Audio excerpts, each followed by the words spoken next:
Hello, everybody. Oh, I forgot. Every time. Gotta do the shader stuff. It's almost done now.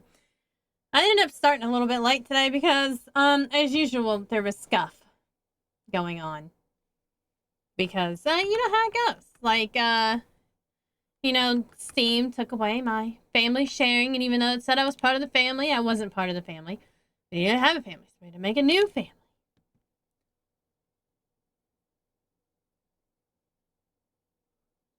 So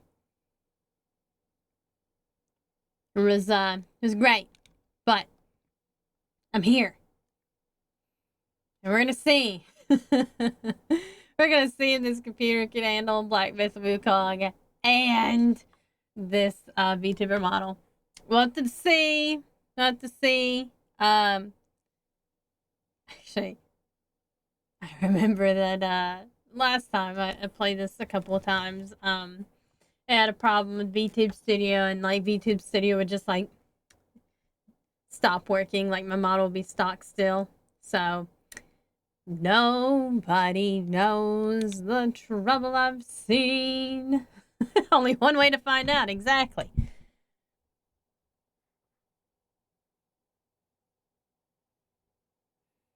But like two of my favorite bands has new albums coming out. So I'm not really sure how that's what I'm gonna do about that, but you know. I don't have any Sleep Token albums or anything, but I don't think it's gonna end well, because every time I go back to the Black Myth Wukong screen and then exit out, like then it decides to work again. I don't know, man. I don't know. We're gonna try it out. You know what? I might as well, since I'm waiting on this, might as well post my Marvelous Creatures. The other one is Ghost. They're also I do have an album of Ghost though. And I got all the stickers. I got the indie record.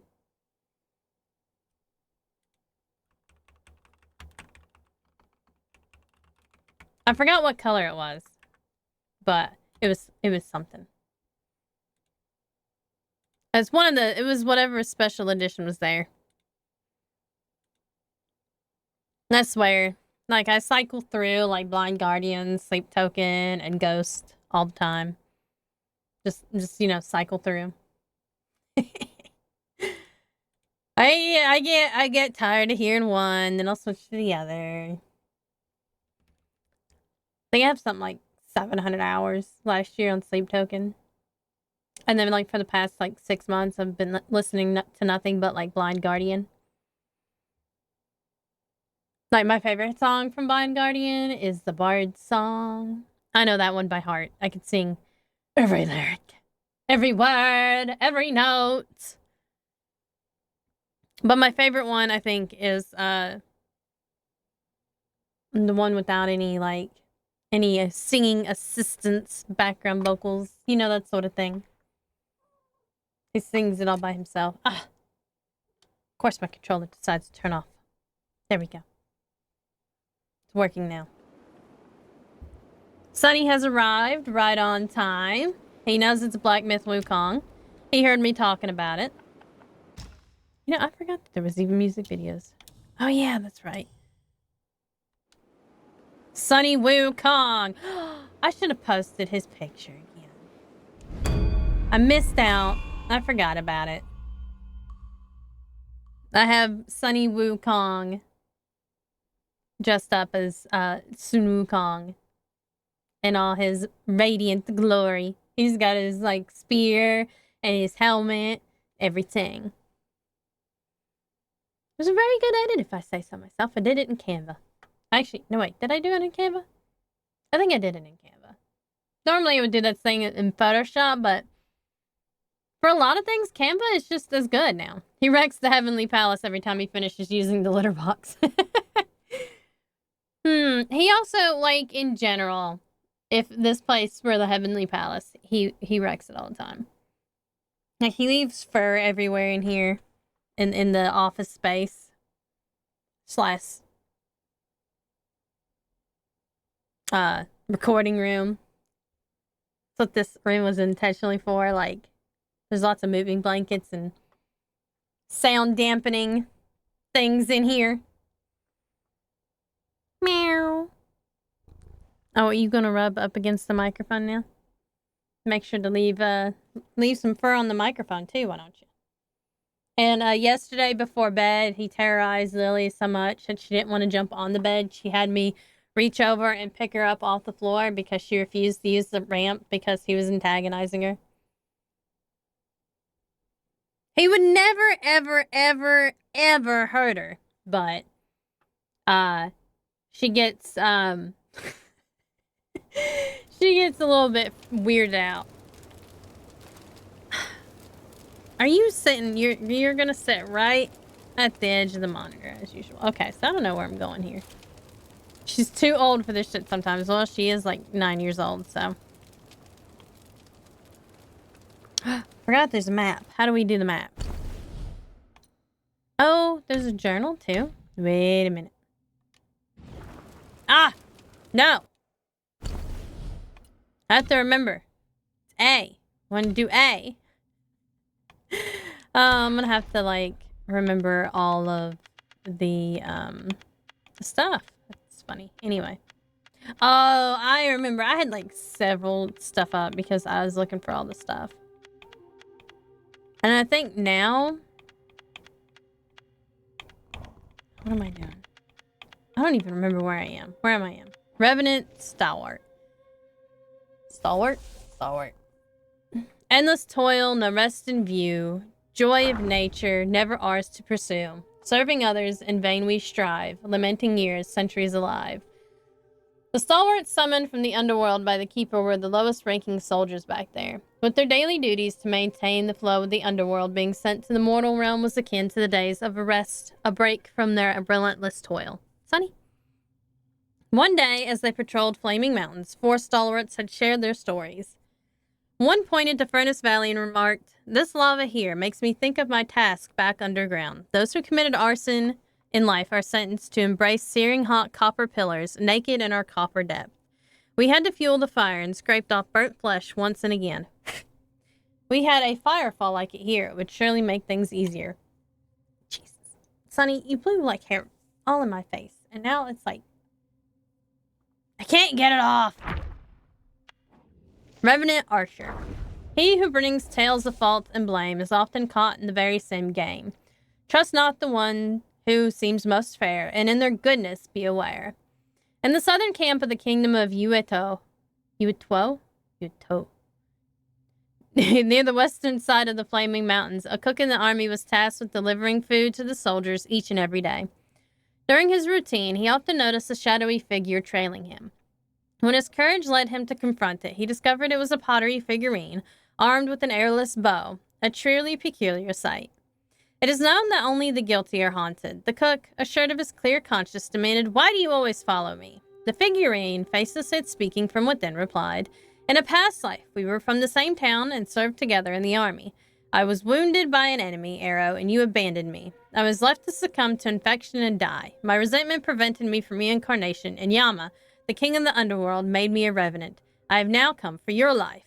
Puzzled, the cook said, "Then why not kill me?" The figurine raised its bow, replying, "This bow shoots only arrows of punishment. You've been reasonably upright in this life, so I find no arrow to strike you. My only choice is to linger aimlessly." The cook asked if there was anything he could do to stop its wandering, but the figure spat back, "It was your fault. You should atone, not help me. Your debt will clear once you've recited Buddha's name for me 10,000 times and kneeled to each. Then I may find peace." Enraged by such entitlement, the cook argued, "Your fall in enemy hands wasn't my arrow. Your failure to evade wasn't my push. Leaving you was a choice, not a crime. Why blame me?" With that, he smashed the pottery figurine with his meal lid. The figurine shattered and turned to dust in the wind. Alas, even ghosts dread violence. Reflecting on one's actions is essential, and kindness is a virtue. But beware of being exploited for your good heart, lest the accused become the accuser. Lava Bull Revenant. Oh, God. Wait a minute. Why do I have all these? Okay, well, I guess I just have seen them. I just haven't read them the last time I played. High and mighty in the finest attire, yet a twist of fate from life to mire. The underworld trials are no mere lore. They know it all when they see your core. In the kingdom of pure joy, there was an official high standing. A skeptic spirits and deities, his path to power was paved with the lives of many. As age and illness beset him, he found himself bedridden. In a feverish sleep, he dreamt of two bull-headed gwais emerging from the blazing flames. Standing upright in armor, they declared they were to take him to the underworld for trial and urged him to settle his affairs with the living. Startled awake and realizing the gravity of his past wrongdoings, the official hastily told his family to gather monks and Taoists to perform rituals in the house. He dispelled his wealth through acts of charity, feeding the poor, donating to temples, and gilding Buddha statues. All the rituals and charities were done in the hope of sparing himself from the torments of the underworld. His deeds stirred the city, praises for his generosity echoed in the streets. Then came another dream. The bull gwais with the scroll in hand came to claim his soul. He protested, "I've done so much good recently. Surely it offsets my past wrongs." One gwai explained, "True, you've done something good. But that was after how you falsely accused the righteous, how you betrayed your peers, how you extorted the peasants, and how you plundered for your wealth. For those, Yama still awaits your trial, and to the underworld you must go." The other gwai sneered, "Good deeds are good, but evil deeds are still evil. Your end, as greedy official, is sealed." With that, they shackled his soul with iron chains and dragged him into the flames, leading him towards the underworld. That very night, the official died in agony and fear, eyes bulging wide, losing control of his bowels. Well, that's... I mean, basically, should have stuck to death. Revenant Charbon. Ooh. Seek not with greed what life can give. By harming others, how can one live? Evil deeds of their judgment due, in the netherworld their fate the Eru. In the kingdom of pure joy there dwelled a high official from a lineage of glory. His father, a beacon of honor and privilege, has passed recently, not long after the official himself met a sudden death. His soul, bewildered, found itself in the depths of the underworld, surrounded by terrifying sights. He came to a halt before a colossal stone gate and peered inside. There he saw charred corpses on their knees, twisted and shrunken from the relentless flames, their faces erased under chains and shackles. Among them one scorched figure struggled to rise, shouting, "Zurong, my son, it's me, your father." Better, the official's childhood name resonated with truth. He hastily asked, "Father, why are you here? I held so many rituals made for your passage." The charred spirit replied, "They're futile. Virtues in life bring fortune in the next, but wrongdoings must be paid now. My misdeeds caused many deaths, and Yama condemned me to the ceaseless depths to burn eternally. My son, do not follow my path." Then 5 more charred spirits emerged, his ancestors going back to his great-great-grandfather, all echoing the same warning. Suddenly, a chilling wind blew, and the stone gate slammed shut. The official walked back among the living. For a time, he lived modestly, yet the hardships of simplicity soon wore him down. Convincing himself that it was nothing more than a dream, he slipped back into his lavish ways, and probably ended up like them. Revenant Charface. Time gallops like a horse so fair, here and there, seeming without care. Past flows like water in its course, streams buried deep without remorse. The gates of the city of injustice are guarded by the Charfaces. Unlike soul reapers, they wield blades of karmic flames, burning lost souls to ash, hence their perpetually smoked visages. One day, 2 Charfaces at the gate caught a soul trying to sneak out. As one raised his flaming blade to strike, the desperate soul pleaded, "Spare me, kind sirs. Should I revive, I'll burn 10 houses of paper ingots in your honor." The other Charface restrained his companion and proposed, "Let's have a wager then. If you win, you go free, but if you lose, blame your own luck." The soul asked what would be the wager, and he answered, "If half the souls entering the city today wish to return to life like you win." With that, he handed over paper and ink and tasked the soul with recording the names and earthly obsessions of the newly deceased. As the gate closed for the day, the soul hurried to the Charfaces and declared, "I've won indeed." The Charfaces presented the list to the gatemaster, who found that it matched perfectly in both numbers and names, and even included details the deceased themselves hadn't revealed. Satisfied, the gatemaster held the soul in high regard, generously rewarded him, and said, "I know you seek to leave the city, but the gates are shut for today. Perhaps you should come again tomorrow." Months passed, with the soul returning daily, and each day a similar bet was made. Over time, the soul ceased longing for a return to life and took up a role as a scribe under the gatemaster. Alas, it makes one wonder, Should we look ahead and accept whatever future awaits us, or stay committed to steadfast goals? Perhaps there's no right answer. What matters is the willingness to make your choice. Lava bat. In flames that leap and kiss the sky, down to earth their fiery flight. Forged in flames, they rise once more, braving trials for powers true. Flaming Mountain harbored numerous caves, yet most were filled with flowing lava, unfit for dwelling or practice. Finding a cool cavern was a prized rarity. However, as adept flyers in the mountains, the lesser Batguays often discovered comfortable caves on sheer cliffs. Unfortunately, the larger Guays followed suit and claimed these caves to themselves. Angered by constant displacements, the bats were resolute in moving to Furnace Valley, a place of towering fireballs and rivers of molten rock. No other Guays would dare to venture there, and all advised them to leave. The bats, undeterred, dismissed the warnings and retorted, "We can never secure a comfortable hideout when you are around. That's why we've chosen the most dangerous and treacherous place. In our spiritual practice here, it's a matter of life or death. We're done being victims and pushed around." Fortune favored their resolve and rewarded their practice. Through the scorching lava burnt them time and time again. It forged their fiery skins, and dodging the spewing magma honed their ability. Alas, no path is set in life. While well-trodden roads may offer a smoother travel, striking out anew invites trials and derision.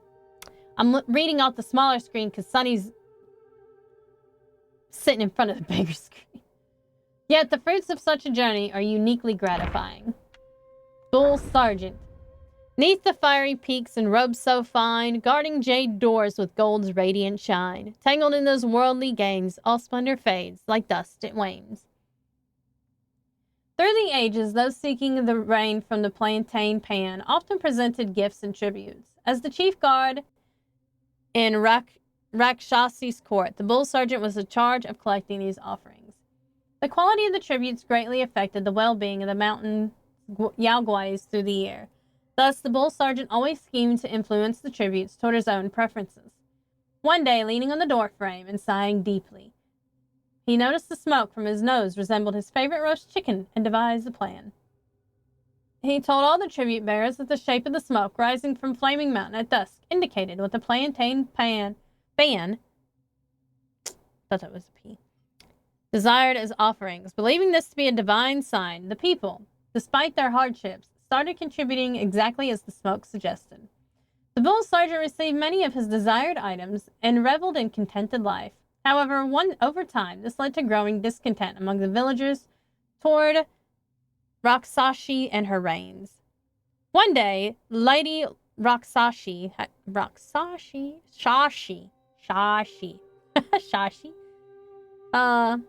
to leave for a lecture by Lord Lao in the Celestial Court, was able to bring rain for the people. In panic, the Bull Sergeant confessed his wrongdoings and begged for her forgiveness. It turned out that she never required any tribute. She naturally provided rain for the villagers throughout the seasons for planting and growing. The whole tribute scheme was a fabrication.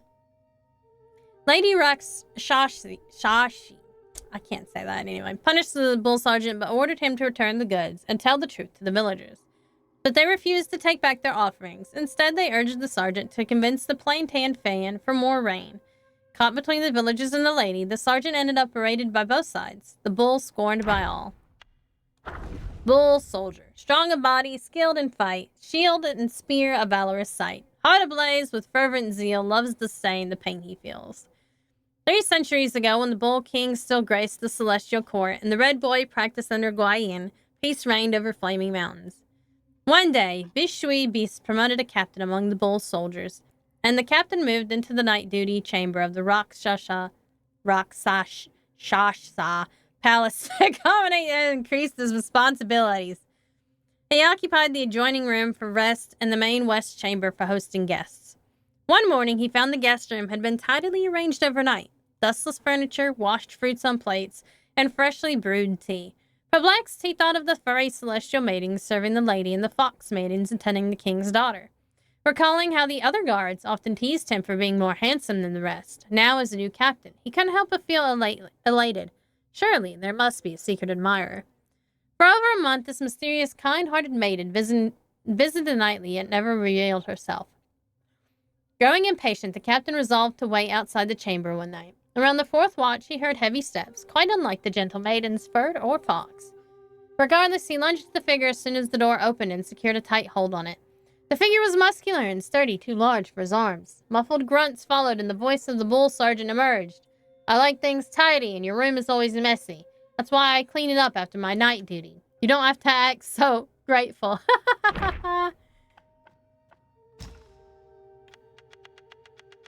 That's hilarious. Alright, what kind of...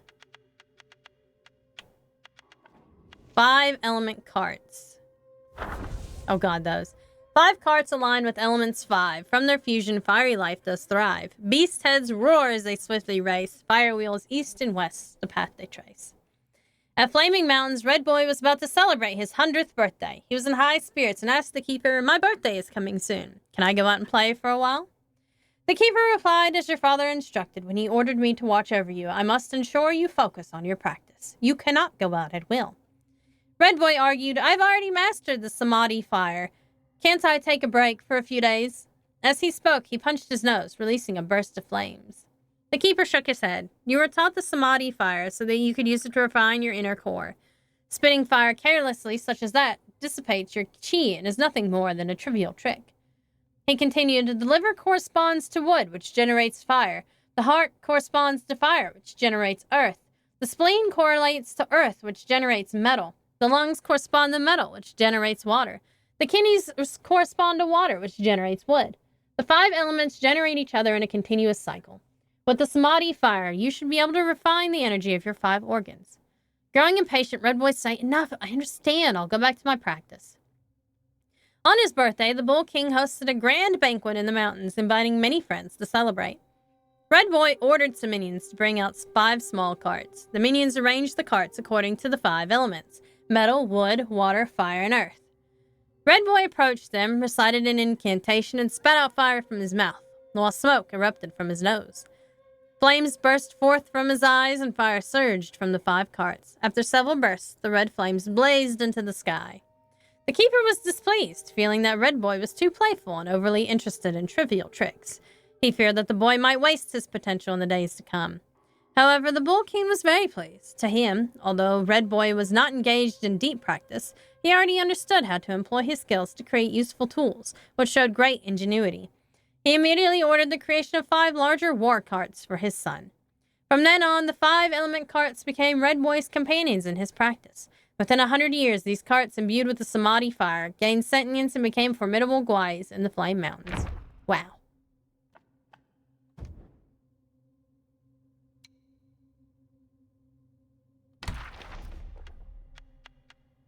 I think I found everything. Yeah, it looks like I got to find everybody this time. I don't think there are any kings that I'm missing. Yeah. That guy is the guy that I keep having to go back to. I don't know who these are. I don't know who these are missing. Like, there are so many of these missing. But I'm guessing, since that's the end, I'll probably meet them later.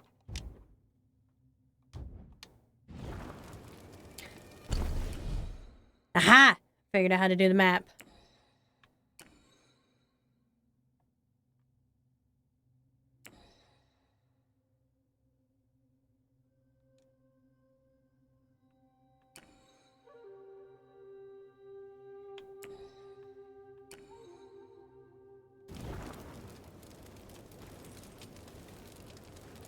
Oops.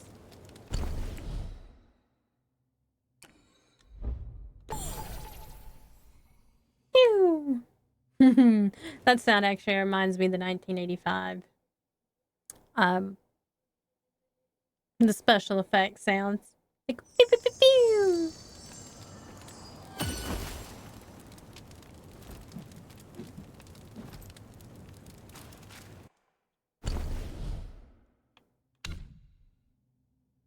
Oh, I have it. Envious tongue.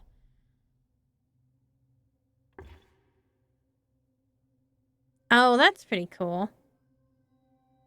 I'm gonna do that one.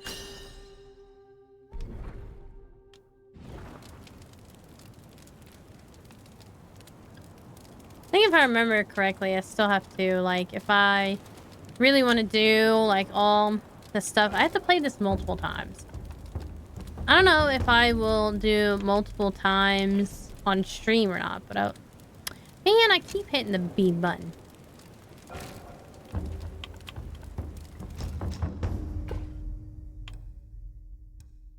Ooh. I have a feeling I'm gonna need those.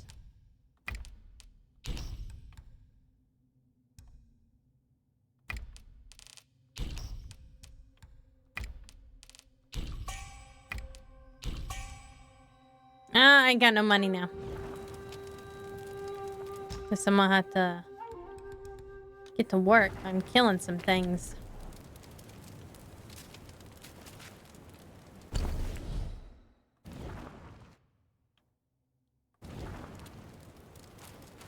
Let's see. If I go this way, that takes me back, so I don't want to go back.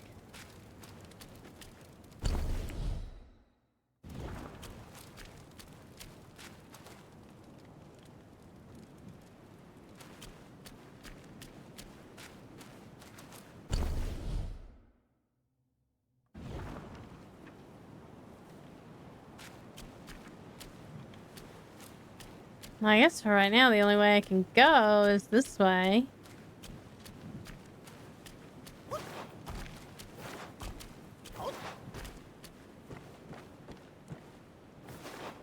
Oops. Monkeys jump over everything.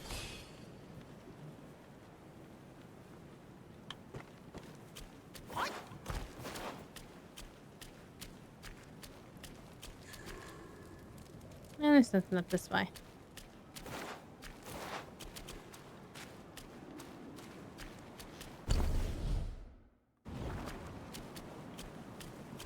I don't exactly know what's down here, but...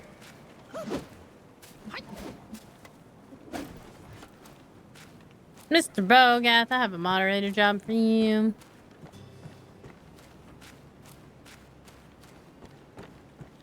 I'm gonna start using my tab thing. Or my target thing, because, you know, I'm assuming that I'm gonna get one eventually here.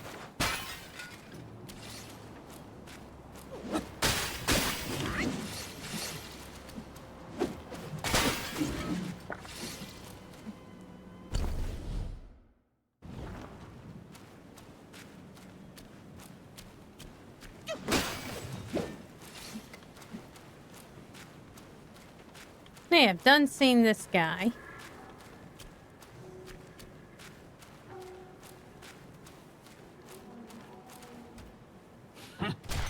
And beat his ass. 不知哪里冒出这些个阴兵。上山的关隘也被几辆棺材车拦住，冒着。我想你有些溜撒，寻个法儿，罢了。He wants me to go destroy these carts. Oops, that was not what I meant to do.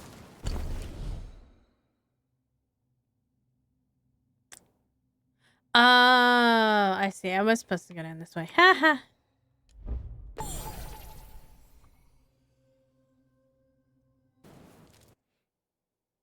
Well, I wasn't paying attention to what the map was telling me, okay?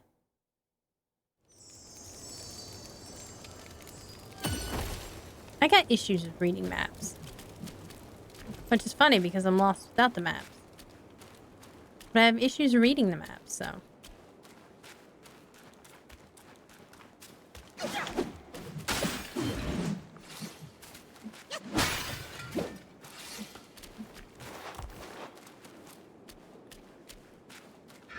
Oh, okay. We're just gonna start off like that, I guess.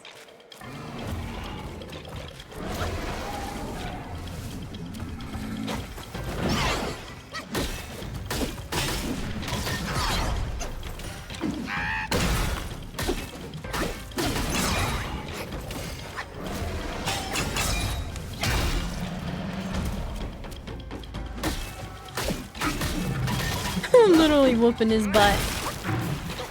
Woo! We had just a little bit of lag there.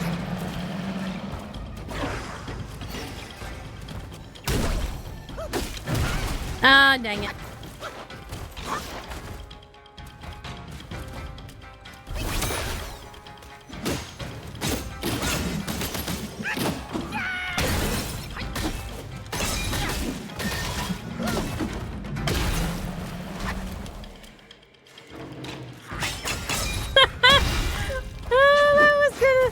Mr. Burgess, can you clip that for me? Because that was a thrust right into the literal butthole.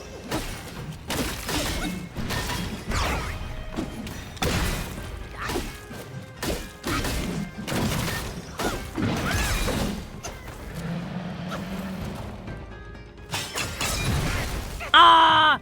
Did he seriously interrupt that? That's so rude.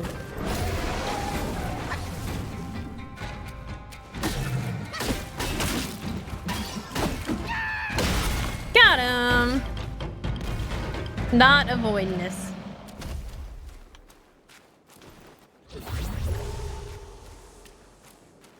That actually wasn't too bad of a fight. I was on a roll with those dodges.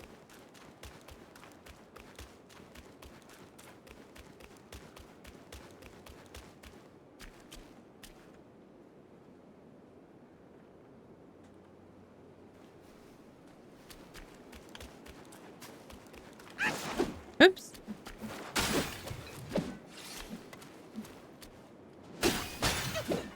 I think I still have like the big gourd equipped.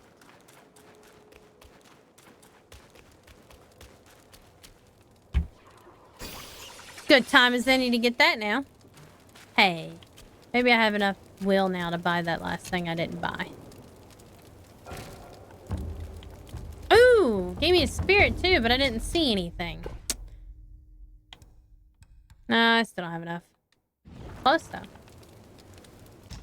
Dang it! I can't ever press the right button. I got Father of Stones. Let's see what he does. And then we might as well read his Gwai portrait. Man. Yeah, I already clipped it though. I wanted you to make a clip. You missed me thrusting my staff right into, like, in between the butt cheeks of Father Stone.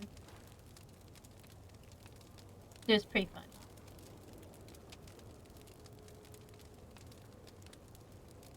I saw an opportunity and I took it.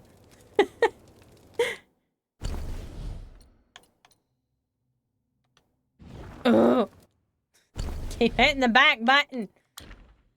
Okay, so Father of Stones. Take the form of Father of Stones. Release 2 powerful roars that shake and damage surrounding foes. Oh, that's pretty cool. Watch the demo. Neat. Okay. Slightly increases critical hit chance and critical damage. That's pretty good. What do I have equipped now? Oh, I have this guy. I have defense. You know, for trash mobs, let's switch to him though. God, I got that creepy centipede Gwai too. Of course, he's probably not as good as that one because I did beef him up.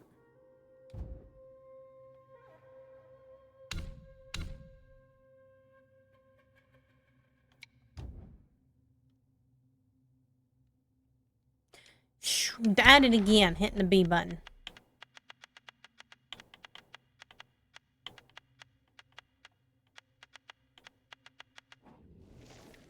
In mountains high, a deity grand, envy not his bliss that flows like sand. Within his grasp, a skeleton light, a romance lost to distant lands. One day, a tattered-clothed girl stumbled into the valley of Yellow Wind Ridge. Covered in wounds, she sought refuge in a cave belonging to a rock Gwai after noticing some living goods inside. When the Father of Stones discovered her presence, remember, like, we had Mother of Stones not too long ago. Oh no, my VTube studio already messed up again. His initial intention was to expel her. However, upon witnessing her pitiable condition, he relented and granted her permission to rest for a while. To his surprise, the girl ingeniously utilized the wild fruits and game found in the cave to prepare a delectable meal. The tantalizing aroma tempted the Father of Stones, leading him to reconsider his decision and allow her to stay and continue cooking. From that point forward, the stone deity would regularly procure ingredients while the girl skillfully transformed them into delicious dishes. Thus, the Gwai and the girl coexisted harmoniously for a span of 2 years. During a routine day of washing clothes by the river, the girl unexpectedly encountered a woodcutter from her village. Overwhelmed with emotions upon seeing a familiar face, she couldn't contain her tears upon returning to the cave. Through her sobs, she revealed the harrowing truth that she had fled from her abusive parents, who planned to force her into a marriage with a foolish suitor in exchange for dowry. The girl now lived in constant fear of being captured and forcibly taken back to her oppressive home. As expected, the following day at noon, a group of villagers arrived at the valley. The girl's parents, afraid of the Alguai, desperately pleaded at the entrance of the cave. Despite their pleas, the determined girl refused to comply with their demands. Frustrated and enraged, her parents resorted to cursing her. However, their vitriol subsided momentarily when the Father of Stones emerged from the cave and bellowed a commanding shout, causing the villagers to retreat in fear. Yet as soon as the stone deity returned inside, the villagers resumed their insults, persistently tormenting the girl. The Father of Stones decided to guard the entrance, but the girl's parents threatened to bring a Taoist to subdue the stone Gwais if their daughter was not returned. Fearing that her presence would bring further trouble to the stone Gwais, the girl made the difficult decision to quietly leave the cave during the night. Tragically, she fell off a cliff and lost her life. The following day, the stone Gwais discovered a lifeless body, already cold and devoid of any signs of life. Upon hearing about Lady Rock Sashi of Flaming Mountain and her reputed power and compassionate nature, the stone deity made a difficult journey, carrying the girl's lifeless body to seek her help. However, Lady Rock Sashi, with her deep understanding of life and death, examined the girl's body and came to a somber conclusion. She expressed that attempting to revive her would be futile. Even if she were forcibly brought back to life, she would be nothing more than a soulless shell, devoid of the essence that made her who she was. Unwilling to give up, the stone deity waited on the mountain path of Flaming Mountains every day with the girl's body, hoping to gain Rock Sashi's sympathy. Even as the girl's flesh turned to bones, he did not abandon his hope. Well, I guess that explains why he was carrying a fucking corpse. Right? Explain why he's carrying a corpse. Yeah, when I alt-tab, it comes back to life. Slowly but surely. Anyway. Yeah, it's gonna do the same thing as it always does. It usually takes about 10 minutes, and then sometimes it'll come back, so... Need to be patient. As patient as I can be. I am a dragon after all. I'm often not very patient. Well, we might as well go through the door first, right?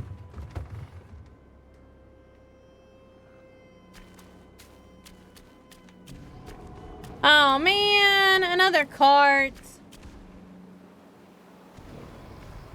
Oh shit. Okay, well this one's a long range.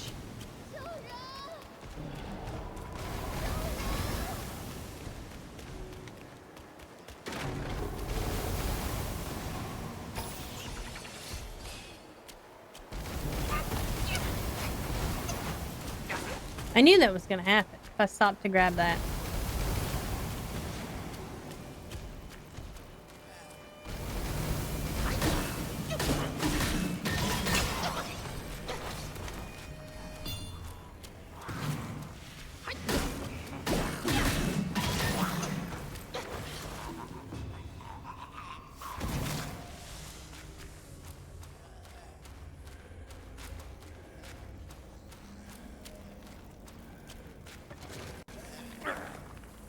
Oh, shit.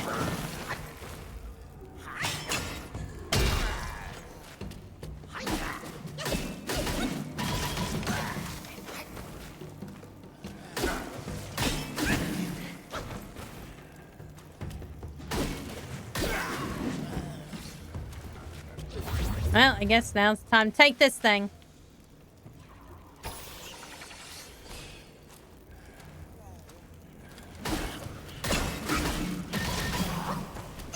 These guys don't do anything other than blow up. Oh, there's a spirit. Dang it.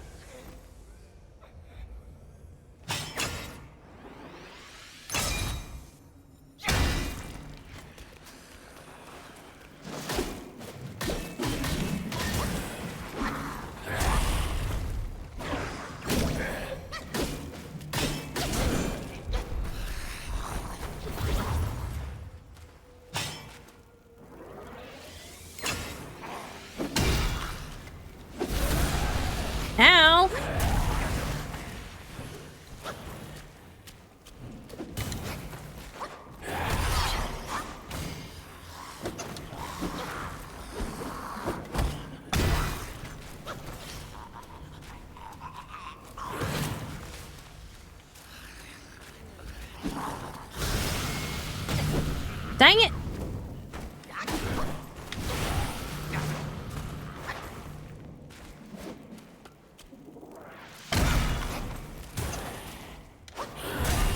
Ow!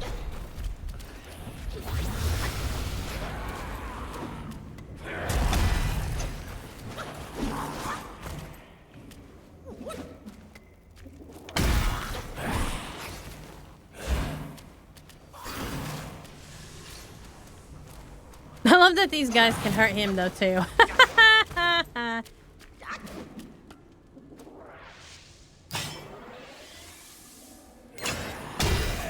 There we go. Oh, okay.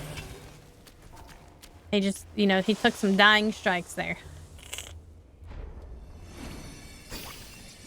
I probably should have healed up before taking that, but it's fine. There's another, like, green thing around here. Got a nice little char face guy. Double check where I'm at here.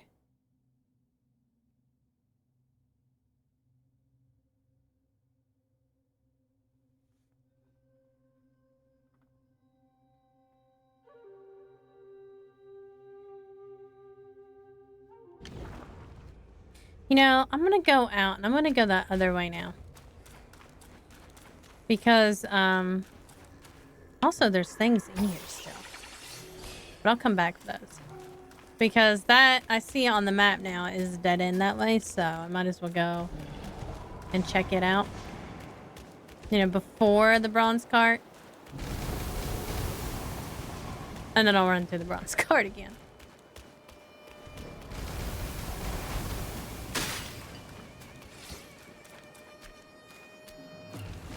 Smash things like we do in Zelda. Ooh, there looks like there's somebody big down there. Yeah,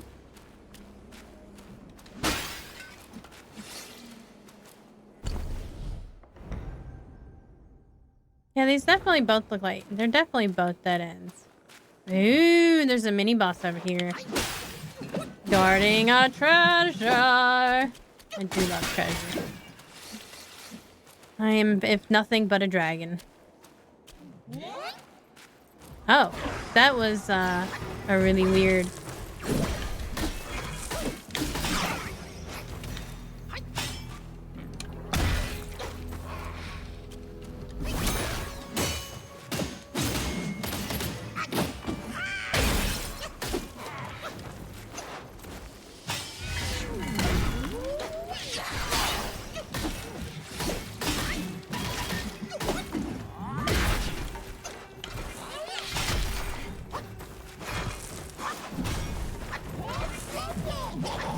And this thing has some really weird noises, but I kind of like it.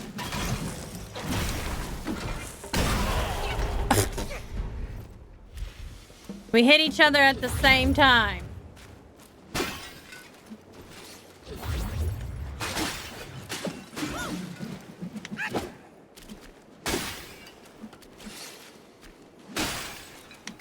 That was like some uwu kawaii type noises there. Uwu kawaii noises.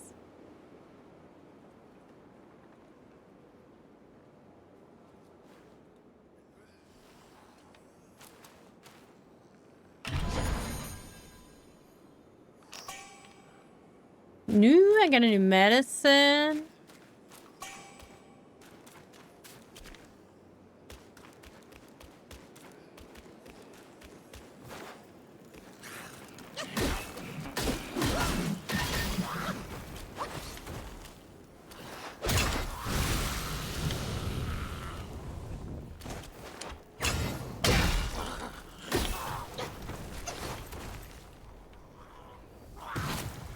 This mushroom is bound to be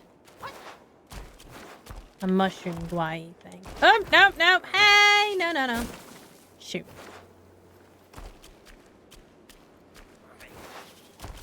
Dang it.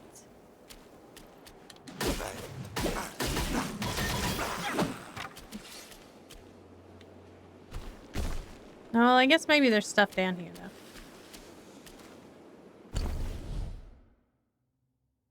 No, there is. Okay. I'll just go back up and figure out if that mushroom is there. Oh.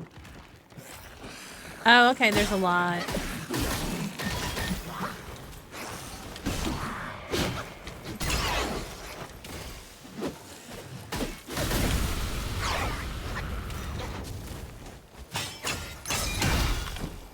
Yeah, blow up right beside. No, that one didn't blow up.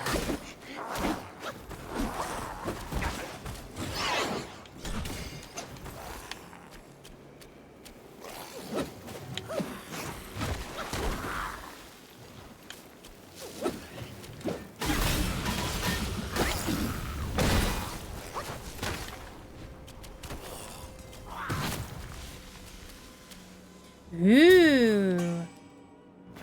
Fragrant wine. Yeah, buddy. I can't even say that. Fragrant wine. There we go. I have to say it very deliberately. I cannot say words unless they are deliberate. Oh, there's a lava bat. Because you know those things are fun. Lava bats. Try to decide if that white flower... No, it's not anything gatherable. Wukong's like, don't go any further, you dumb bitch. I knew it.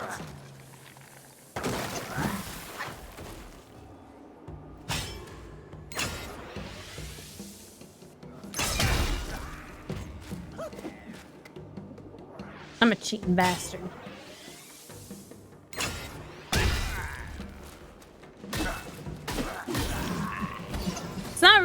It's not really cheating though.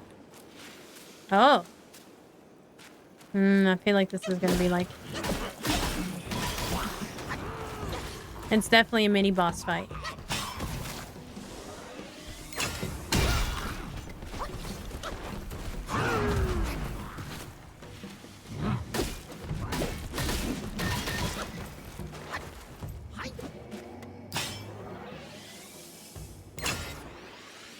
I don't know why he's just sitting there. Oh, because he was gonna charge again.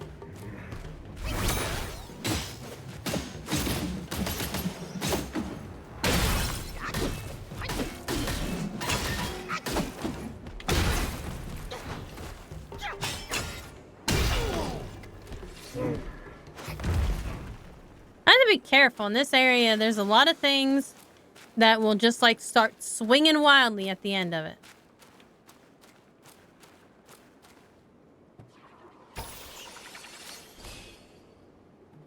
Why my mana so low?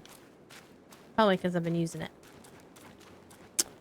Yeah, that would probably do it.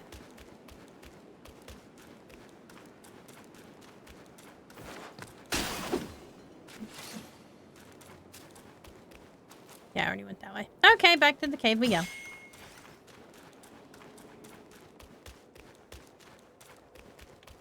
My VTuber's still broken. VTube Studio and Black Myth Wukong together on this computer do not get along very well. It occasionally will come back. Briefly. Oh, yeah. Time to run again. I almost forgot.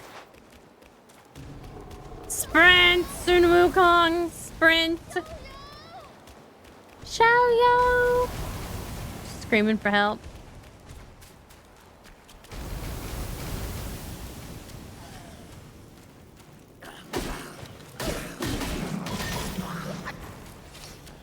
Maybe if they still have fire attached to him, that's why.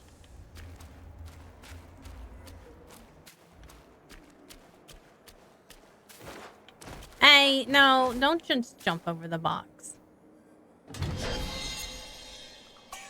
Ooh, a new curio.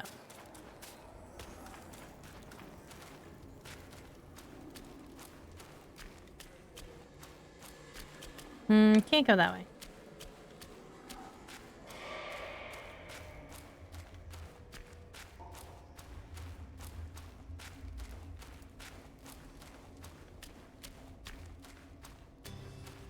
Can whoever go this way, we'll get these. This will probably be used after that one guy.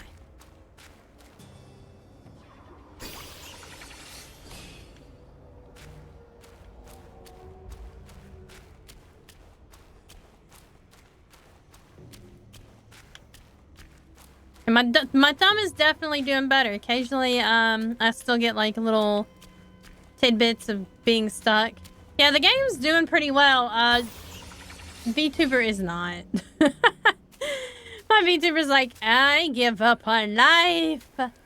But my thumb is actually doing pretty good too. I definitely had a hard time playing it this well before. Because my thumb did not like the whole dodging and then moving thing. Really, really didn't like it. It was an issue.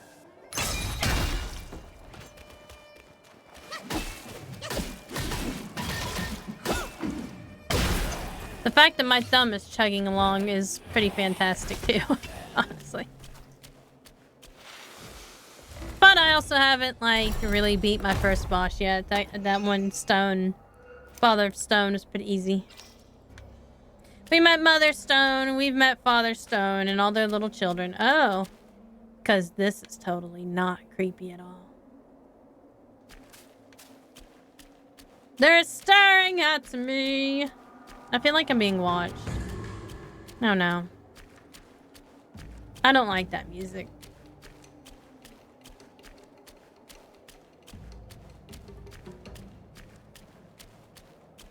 And here's the cart.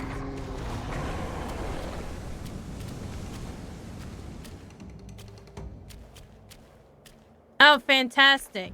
Am I supposed to get down to it? I don't like that idea. I don't like that idea. Can I not? I don't even have the right gourd.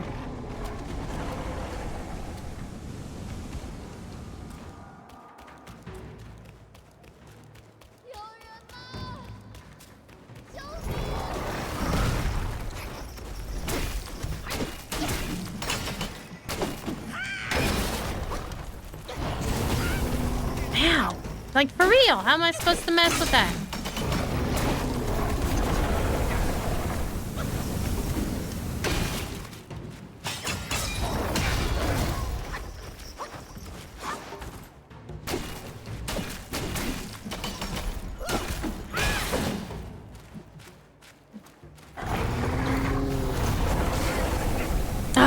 I can't, like, avoid that. Like, even dodging does not help.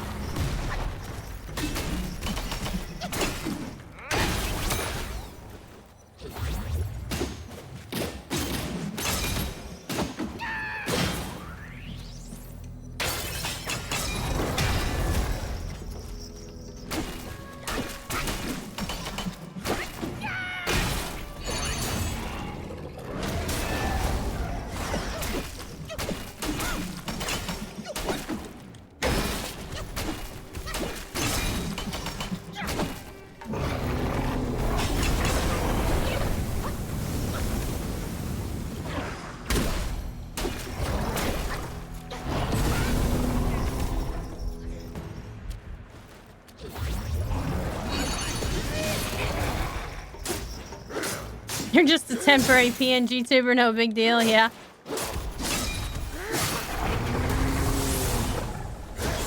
Ah, I did it.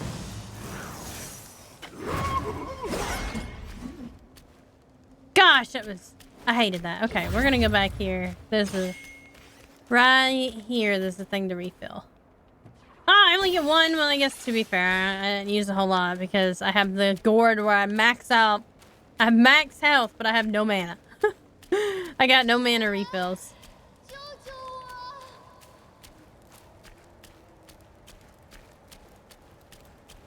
No? Okay. Is this gonna be a boss fight and I've got 0 mana? Come on, man. Come on, man. Not even really a very nice PNG tuber because my mouth isn't moving at all. Oh, it's a fox. 山中生了变故，只有我逃了出来。不想下山路上又被妖人擒住，在这吊了3日3夜。不知哪师修来的元法，今生得遇好哥哥，舍堪舍大慈悲，救我一家老小。就算点身卖命，也要酬谢大恩。我说的没错，这小娘叫唤起来。 Oh my lord. Oh, okay. Wait, why are there 2 of them? What is this?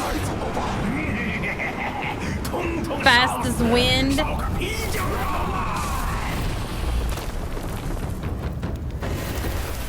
I don't like this. Okay.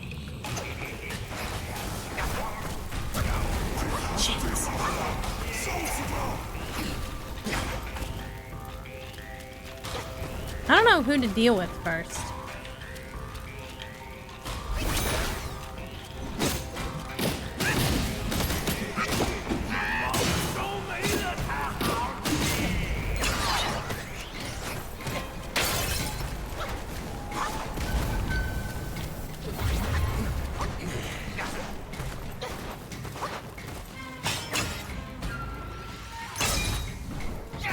Ah, dang it.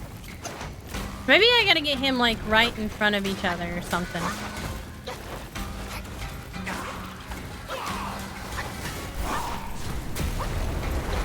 No, I guess not.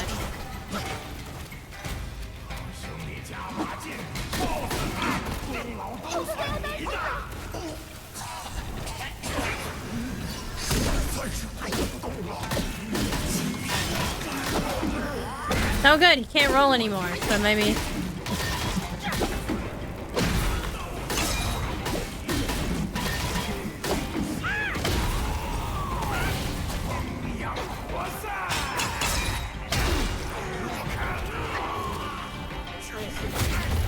Ow!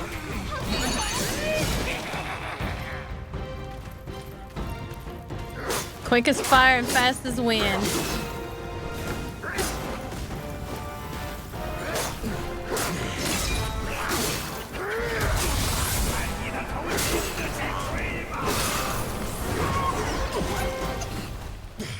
Dang it!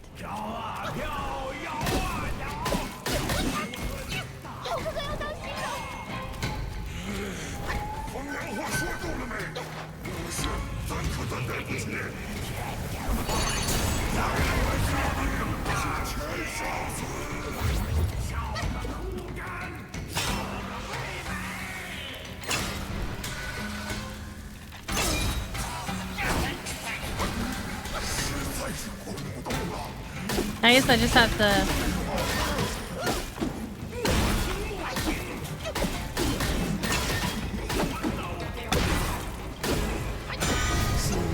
Okay.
Come on. I have to wait for you to get me here.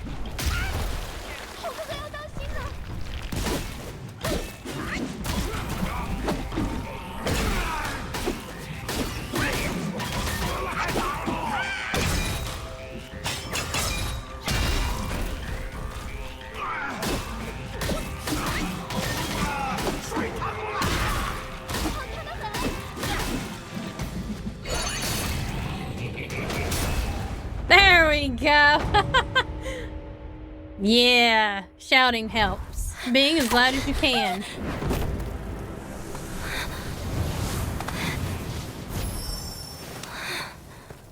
Oh, she cute little fox girl. Really? Baiji always comes in. 妖精，姓甚名谁？老实说来。若有半句变化，叔叔的钉耙可不长眼。Baiji，多谢恩人搭救。我是大力王的女儿，名叫平平。胡柴，牛魔王何来女儿？哄骗我老猪， It's back when I alt tab. Out of the game. 我记得你，我母亲玉面 And then 公 it 主 quits. 就是被你所杀。Uh-oh. Princess Fair Fox. 母亲死后，我便一直跟着父亲生活。铁扇公主心善，认我做了养女。后来，哥哥从南海学成回来，我们一家团聚，终于过上安宁日子。哥哥一向孝顺，对我也甚是关照。Uh-oh. 可是不知怎的，不久前他忽然性情大变，他悄悄招了火云洞的旧部过来，先是求了父亲，又困住母亲。我实在没有法子了，才跑出来搬救兵。可可的一出山口，就撞进了哥哥的手下。那牛魔王神通无穷，我跟师兄2人才斗他不过。铁扇仙更有灵宝护身，怎么到了你这女怪嘴里啊？说求就求了。谁能料到自己儿子反目成仇？做父母的，谁又真的狠心对亲生孩子动手？呆子，这小狐狸哄你玩呢。Uh-oh. 你们看看这里，若不是哥哥的3昧真火，又怎会落得如此凄惨？不好，父亲性命顷刻急救，请侯哥哥务必助我一家渡此劫难。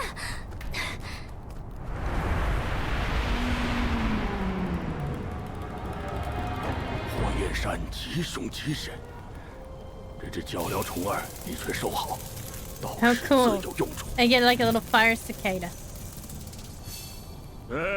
这声音耳熟的很呐，老猪我去探探便知。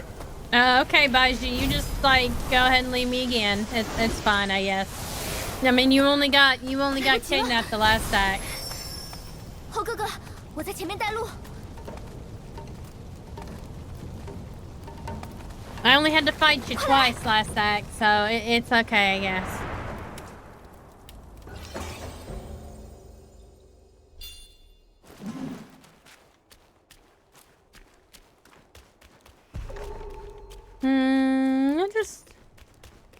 Is that it? I guess that's it.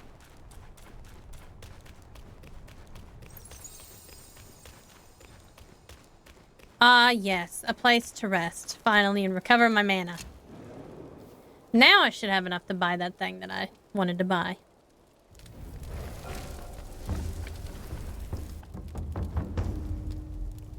The back button again. Maybe my VTuber has decided to give up on life because I keep hitting the back button. Probably a good reason why. I can only hold 9 at a time.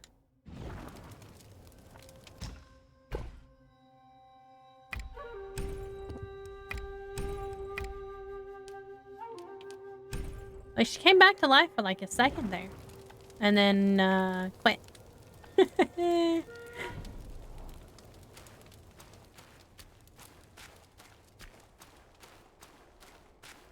适才，那位朱长老跟你说了什么悄悄话？ Uh-oh. 我且不计较从前血债，他倒好，竟还有如此大的敌意。这山里山外到处都是哥哥的手下，侯哥哥务必跟紧我。从前，哥哥常与我在这山间玩耍。那6 Just 天 not 下 sure, 哥哥 like, 开心 how kind she's being, technically speaking.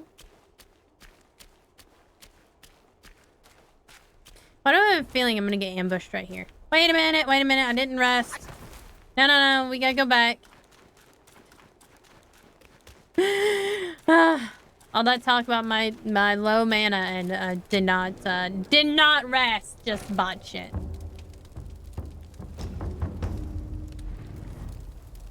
Whew, okay.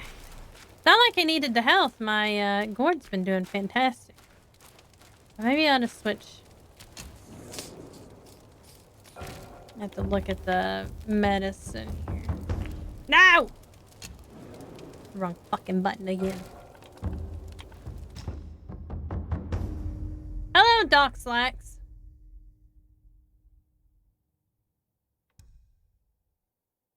Oh, wait a minute. I guess I am using the modern amount of mana. Okay.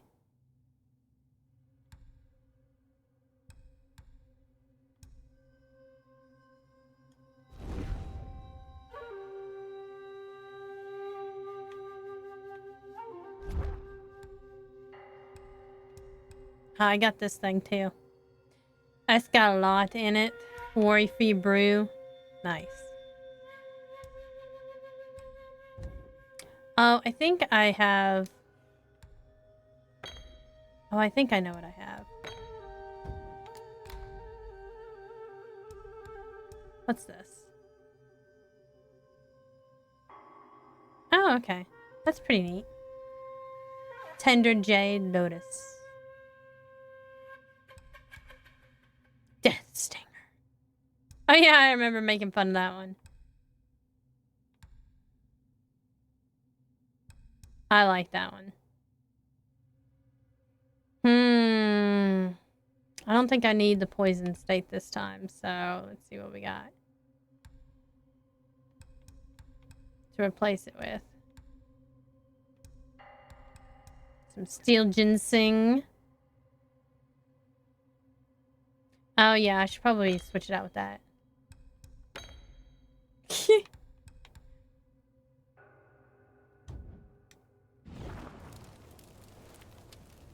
Thank you! This is Black Myth Wukong. It became one of the biggest games last year. I just haven't gotten to play it much because my thumb was hurting.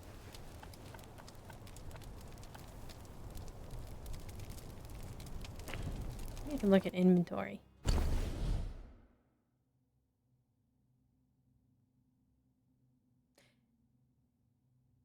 I don't know why Steam chat would be behind, but my VTuber is definitely behind, but only because of the fact that I'm playing this at the same time.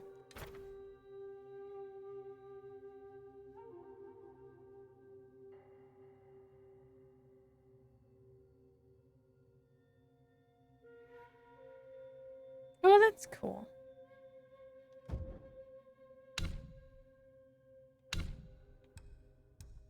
I forgot I have a new curio. What's this? Moderately increases the speed of building up focus points. Oh, well, that's pretty cool.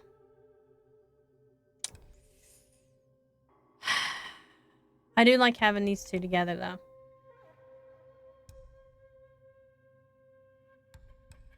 Oh, no. Oh, yeah, I forgot that I can take... I got 3 now. Dang it.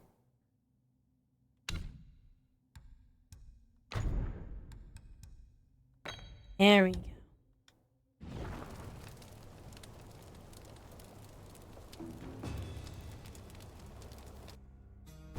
I got a whole bunch of messages all at once. I don't know. Dang it, I hit the back button again. Why do you keep hitting the back button? I don't get it. One day I will press the right button. Alright, let's read. Yaogwai Chiefs. Quick as fire, fast as wind. Fiery spirit, life he stakes. Madness flaunts the wind he makes. Nostrils flare with smoky breath. Mouth exclaims with flames of death. Smoke ascends, the wind does chase. Fire spreads with wind's embrace.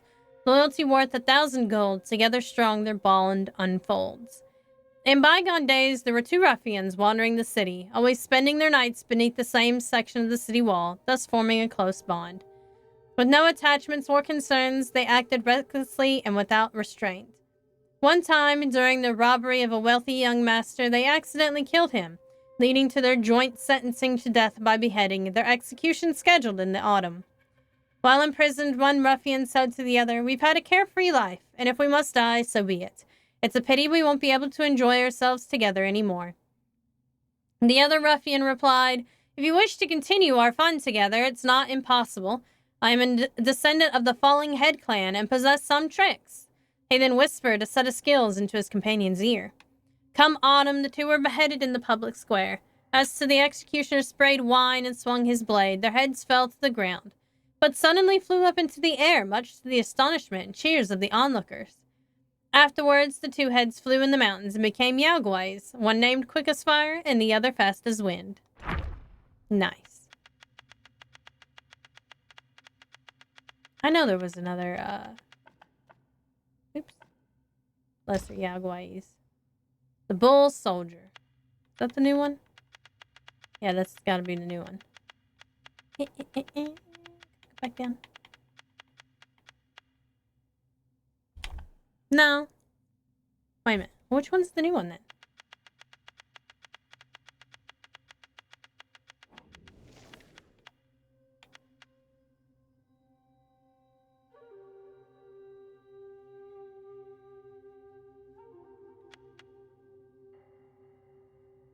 Man, I don't know which one was that then.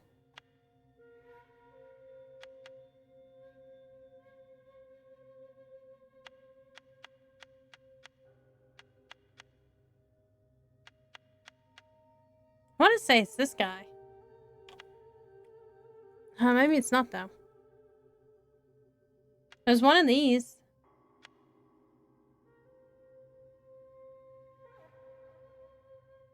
I don't know.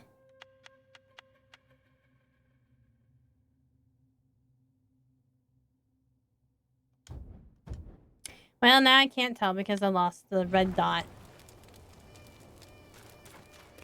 It's fine.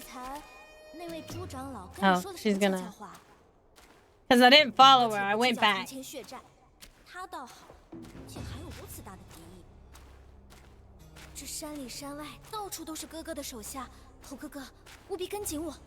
I'm trying to, but I forgot to go and rest.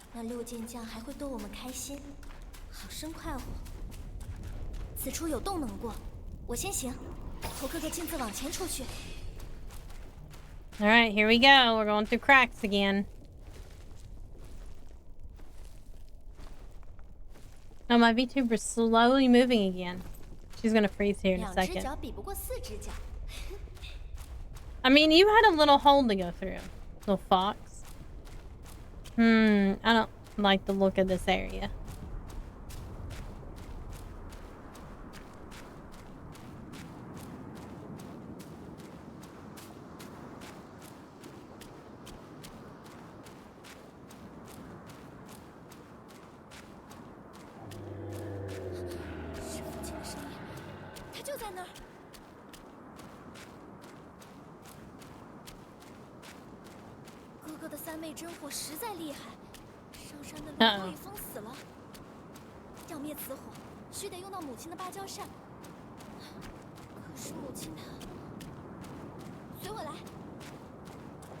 I'm coming.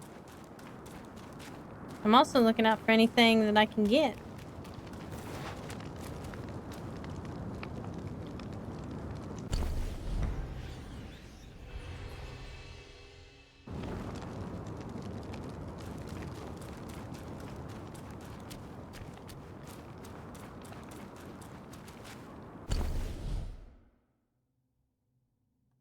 Guess there are multiple ways to go. Or maybe she'll take me back the other way.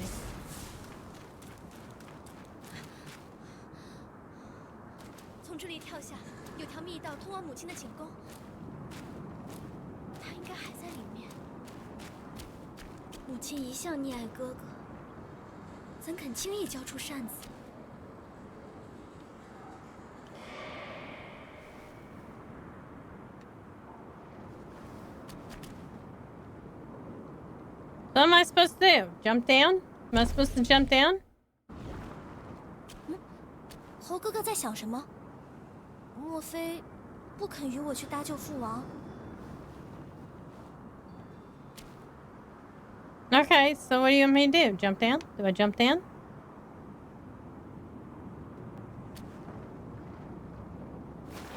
Well, okay, I do jump down. I was like, what do I do? I could die. But I guess it wouldn't let me, so. 我想起来，旁边不远的地界，另有一位高人居住。据说以前。Hello, Sunny. Are you back? You back to ruin my adventures in Sun Wukong? Oh. Okay, that's a rock.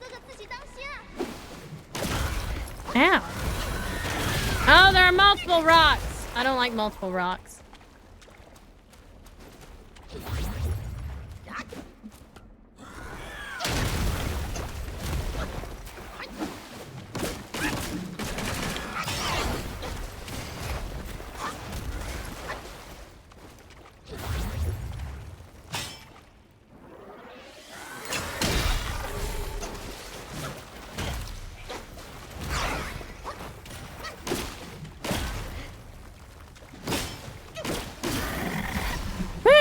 He got me as I was getting up.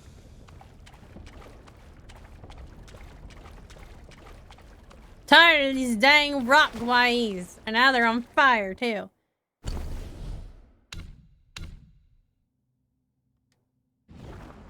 Hit the back button again.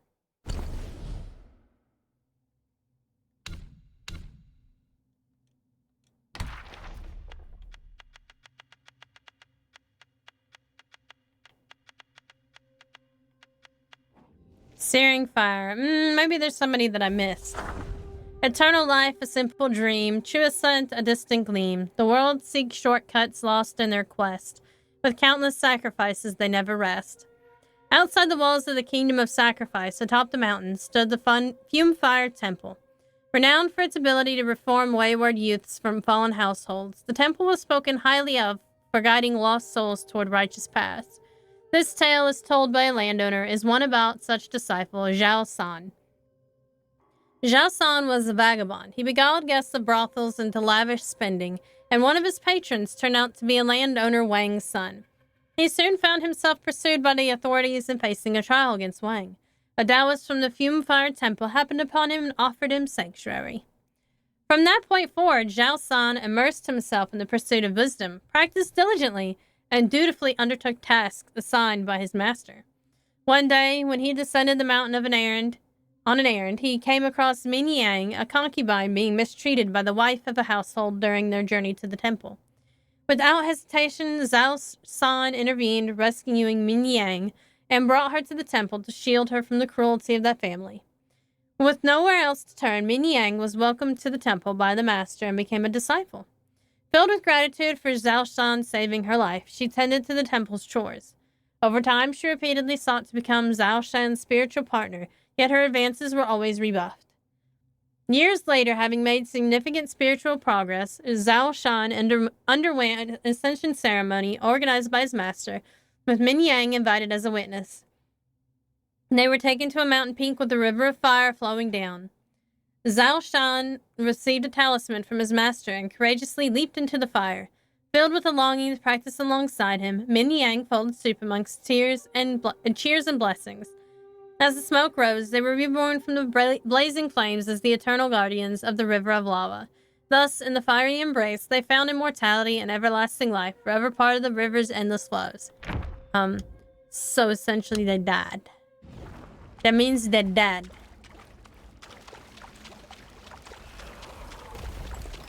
And why are there multiple of them?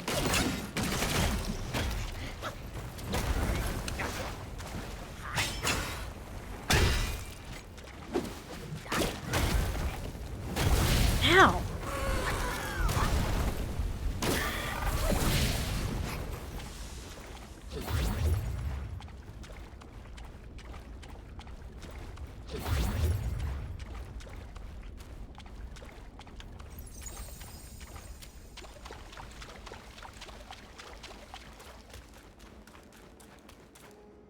Oh, jeez.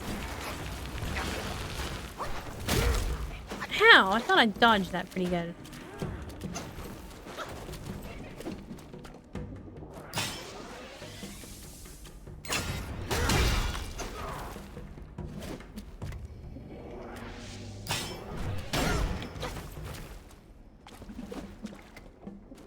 At least maybe he can't jump.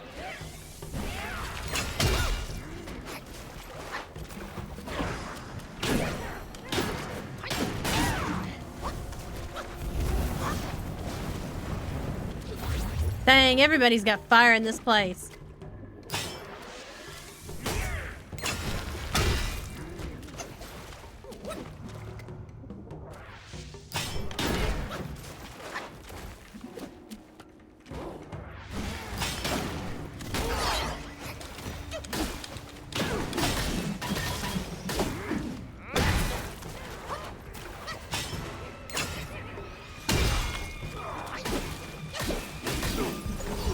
Got it!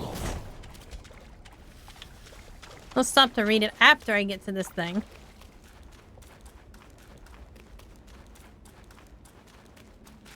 I do like reading.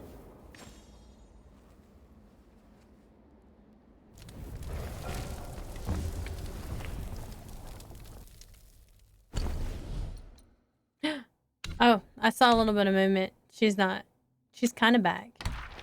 Not really. Earth Rock Shasa. Round eyes that gleam so bright, a body drenched in blood's light, with a 7 treasure hat adorned, a sincere heart though face is scorned. The Earth Rock Shasas were descendants of the Sea Rock Shasas, born during their exile. Due to the different will of their new home, they did not grow to the enormous size of their ancestors. Despite this, their loyalty to Princess Rock's Shasi remained as steadfast as that of their forebears.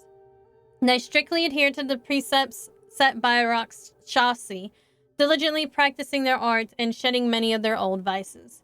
There were many folk tales about Rakshasas being fond of eating human flesh, which was why villages near Flaming Mountain often sent their elderly to the stone temple as offerings. In truth, the Rakshasas of Flaming Mountains did not eat humans. On the contrary, because of their immense strength, could easily harm mortals. The Rakshasi gave them specially crafted heavy shields and instructed them to focus more on defense than attack.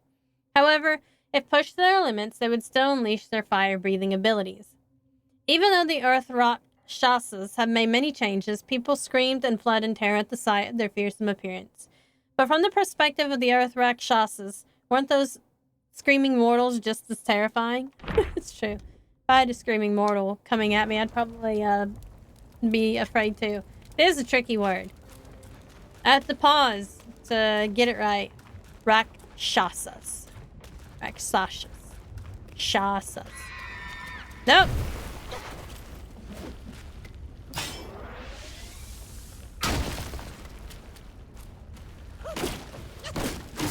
Well, she's different, which is nice.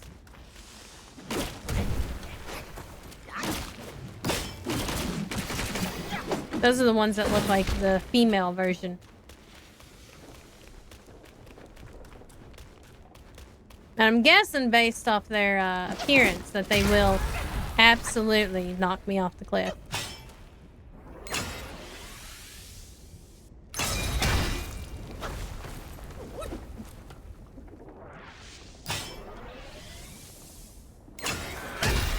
There we go. Whew. Yay, thrust stance!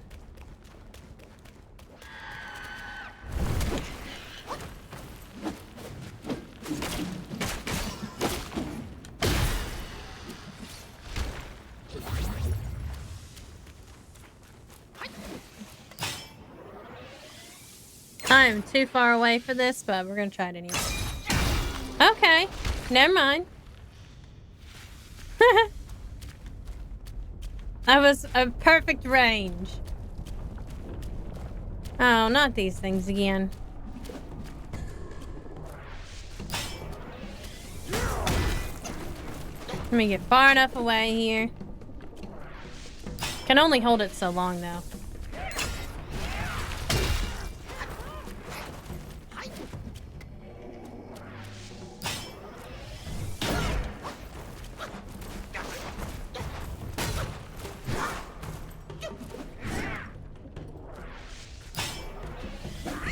No, hey, I did not release the button. Whoa. Nope, nope, nope. We're not going off the cliff today, folks.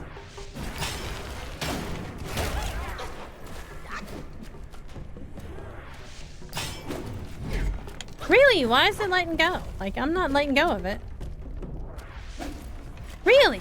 Why is it doing that? Oh, because I'm running out of stamina. Okay, well that was pretty impressive, though.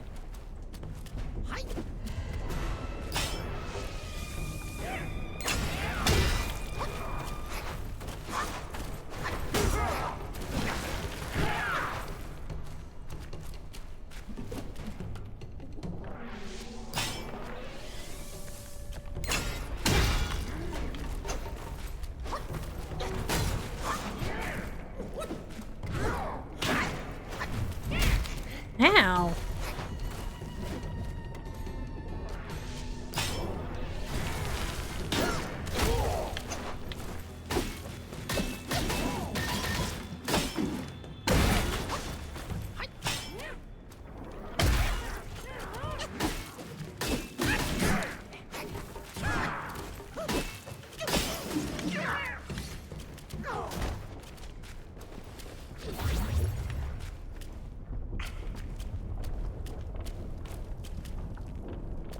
Wow. Look at all this lava everywhere.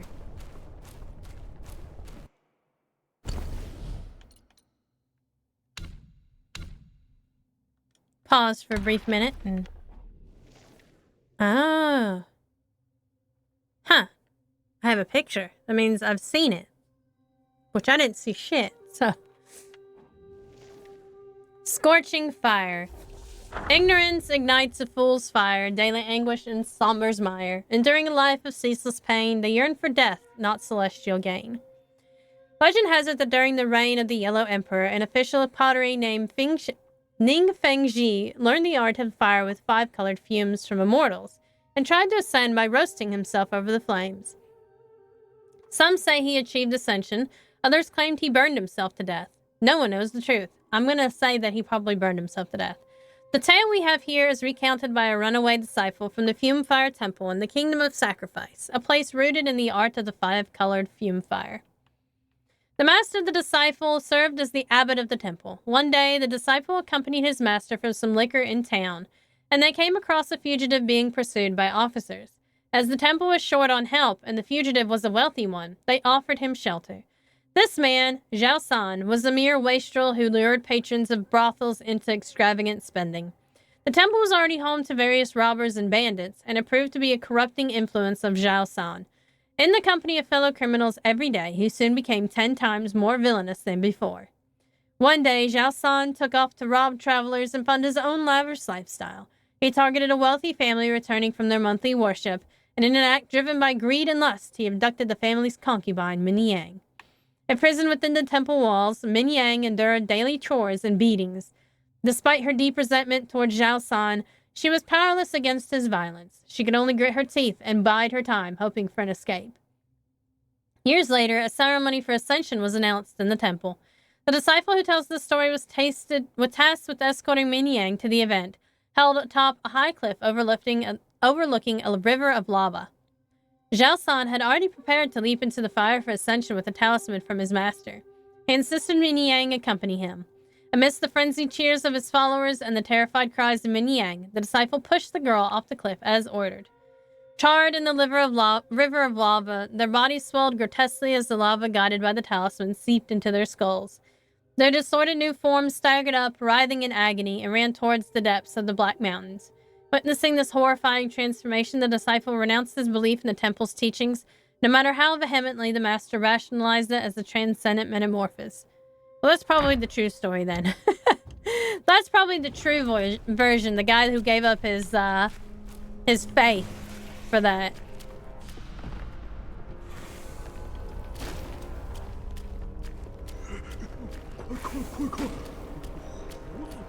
It's a centipede thing with a head.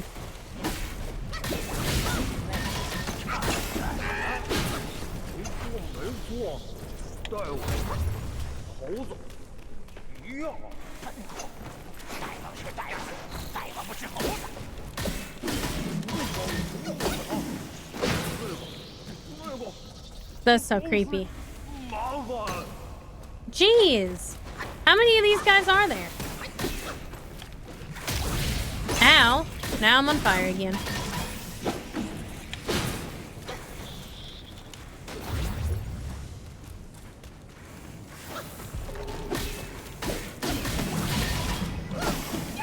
Goodness gracious!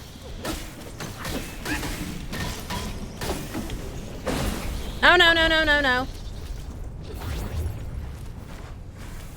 That was bad. There we go.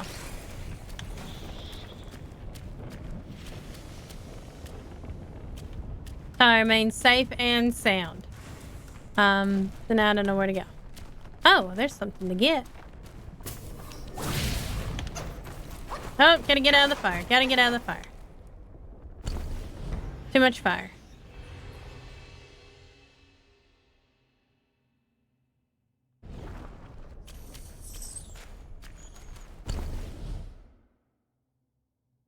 Okay, so that's the way that I came from, right? Yeah. There's something back there, though.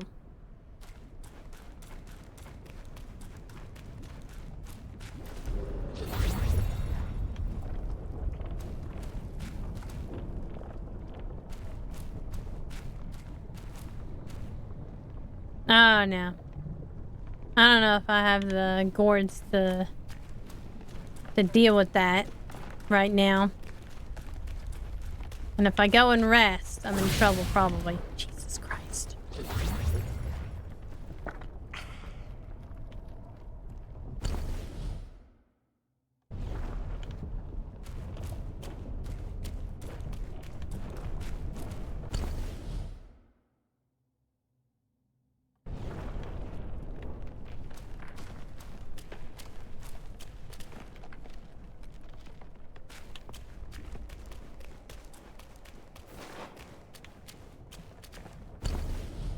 Okay, so this is the way.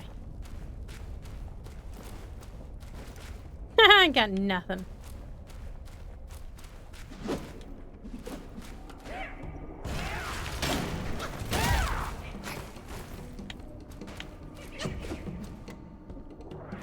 Time to rely on focus points.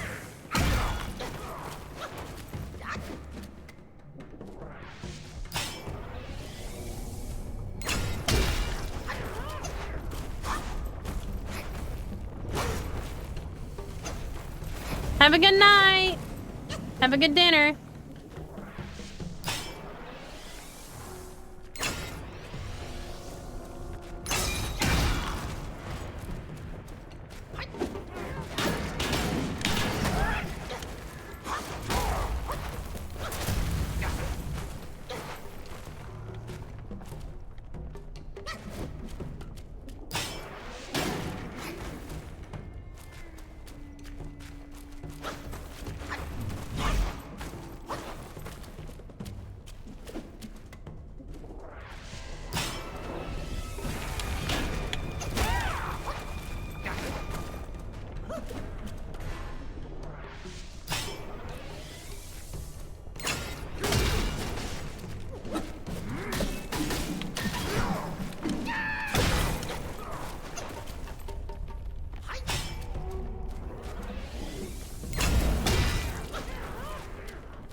No fire breath for you.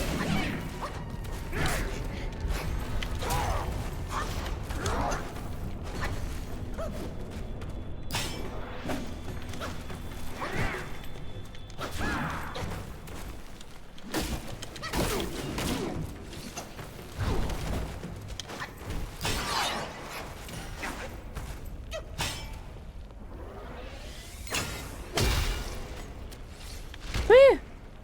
I got nothing left.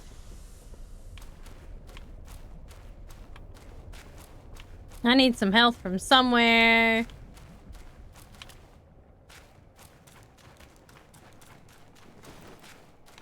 I got nothing.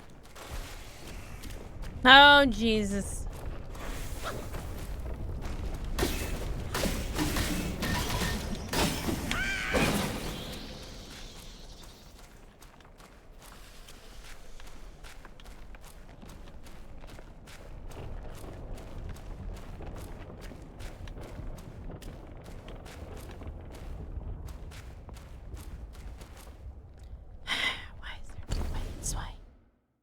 Well, maybe there's something back here.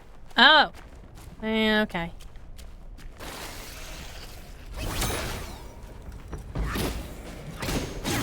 Oh god, I'm gonna have to take care of this thing first over here.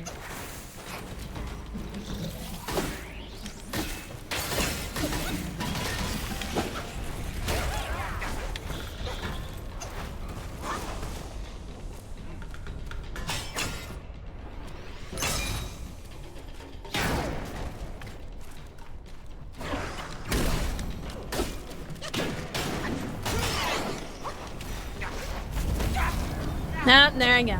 Well, now I can take on the other guy because I died.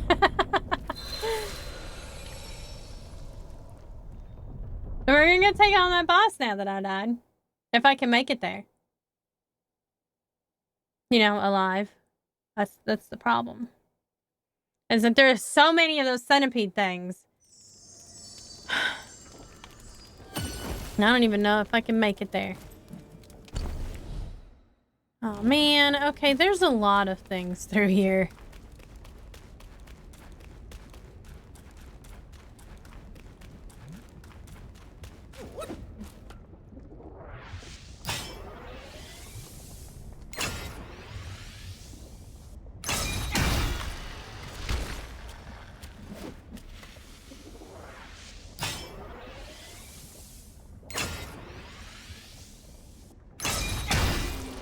Go thrust stance.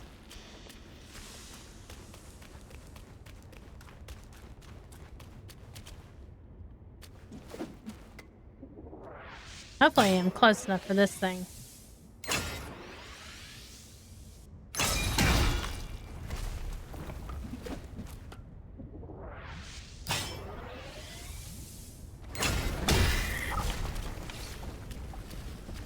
I stepped into a little bit of fire. No, I'm not close enough here.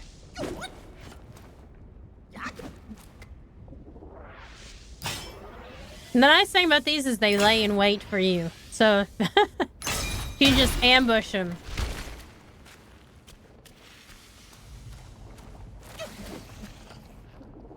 And also, like, max power up these focus points.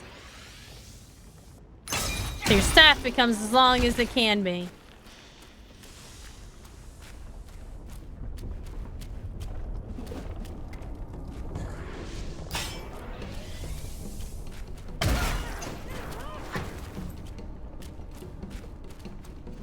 Didn't quite get as long as I wanted it to.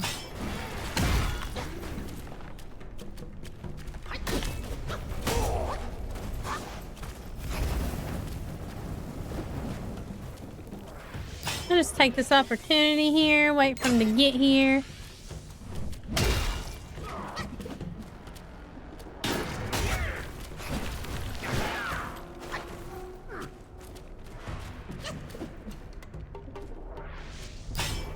Patience is a virtue.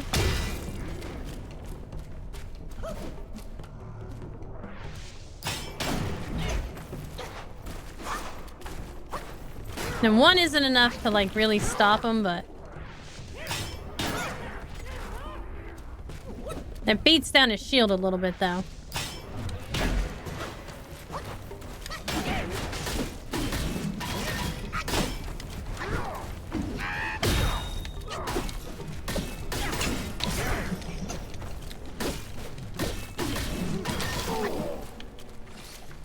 Got him. Have to go slow here. Use the tab button a lot.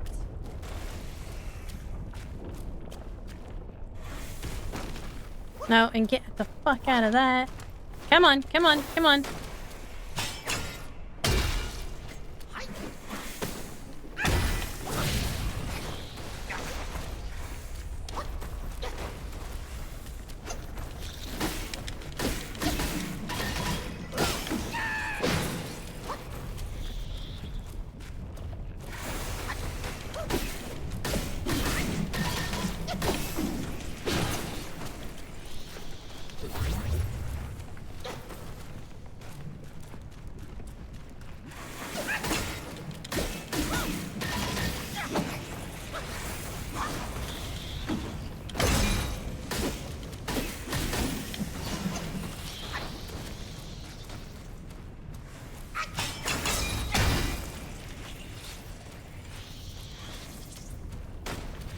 well, that one I can't get. That one's just rude.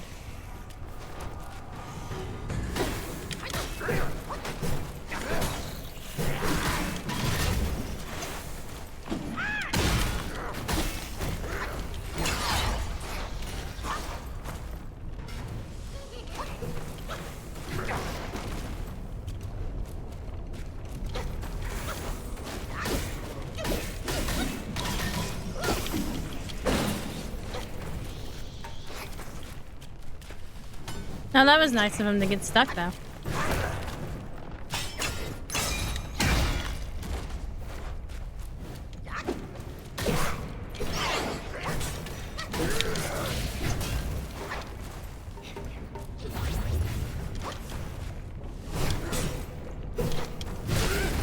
Ow!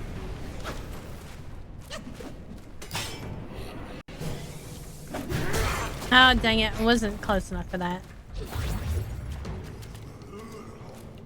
Monkey, monkey, monkey! Fire monkey!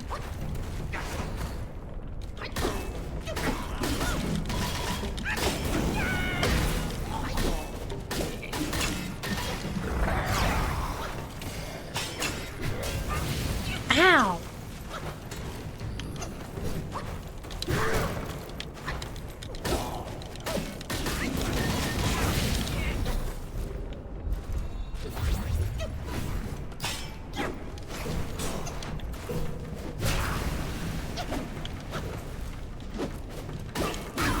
Huh, that was like a little mini boss fight there. Thought I was gonna have to fight another cart. Turns out I was fighting a little fire monkey.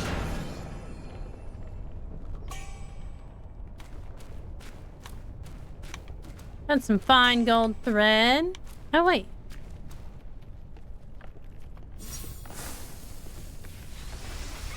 Uh-oh.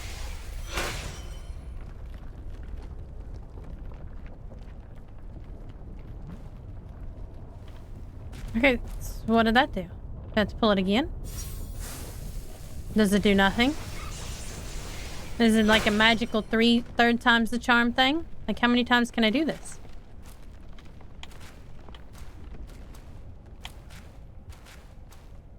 What does this do?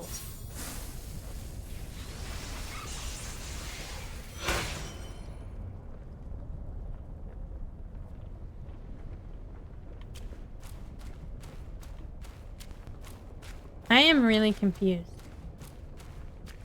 Like, does it really do nothing? It's unbelievable that in a game like Black Myth Wukong, there's nothing to it.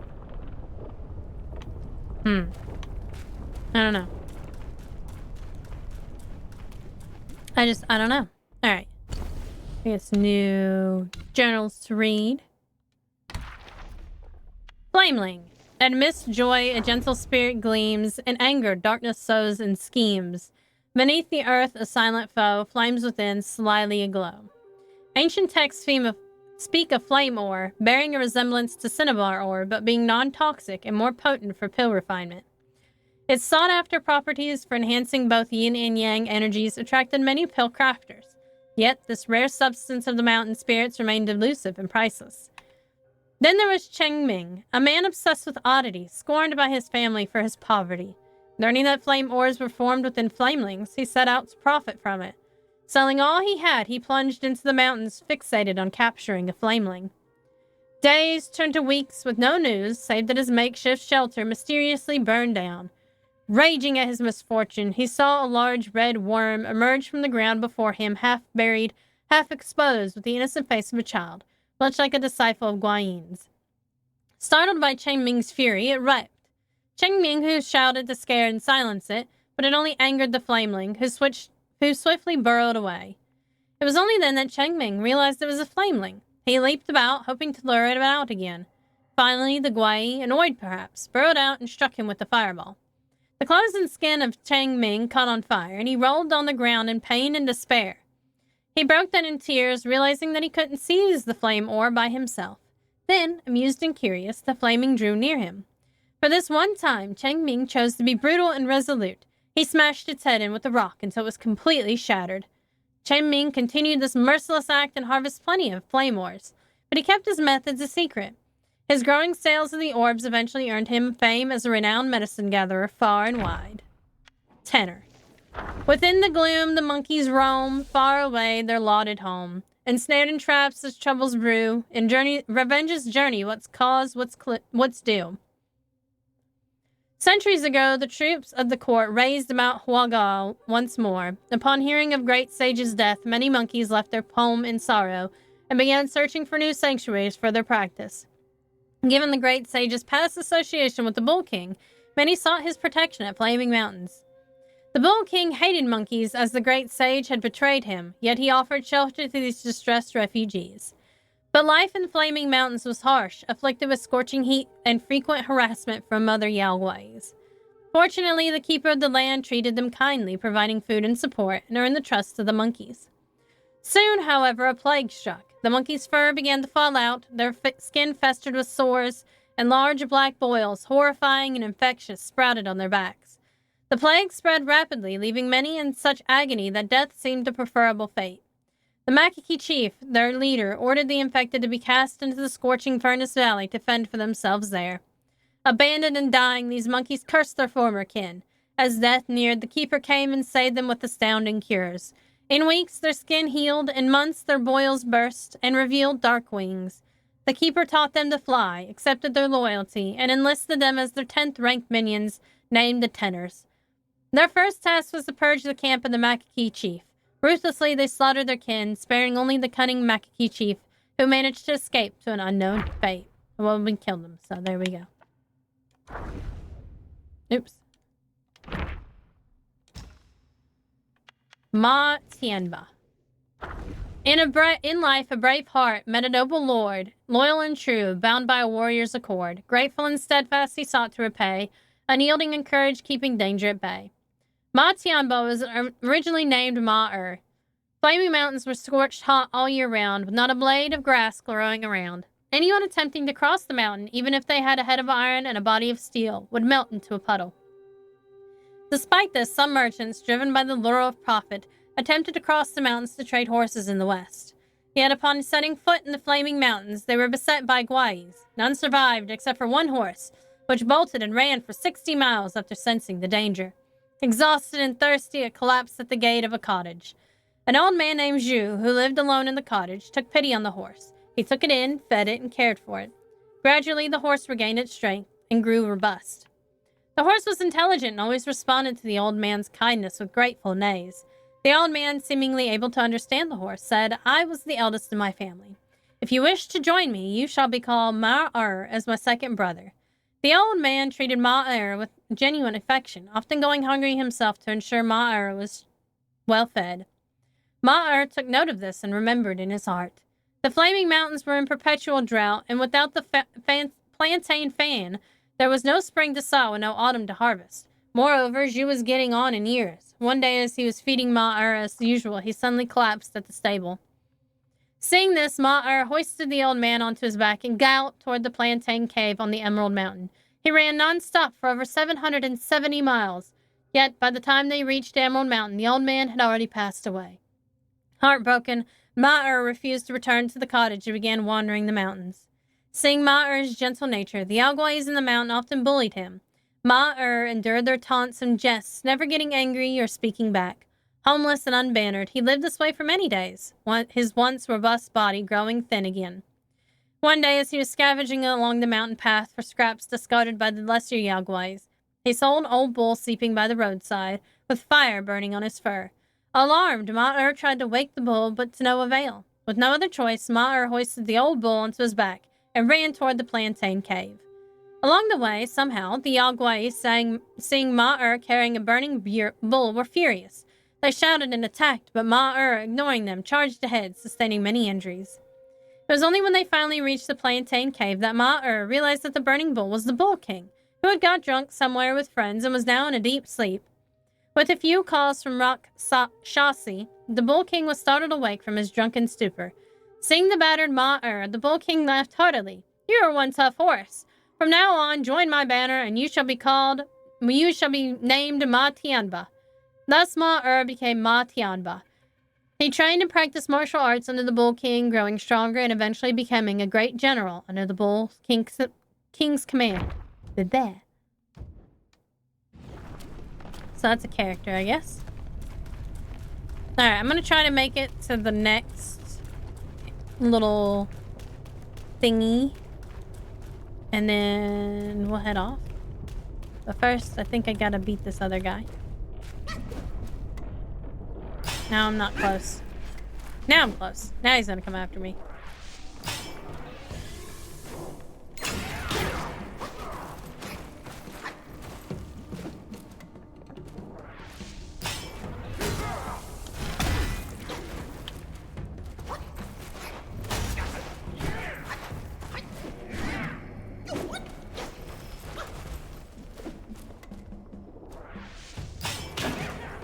No, didn't have enough stamina for that.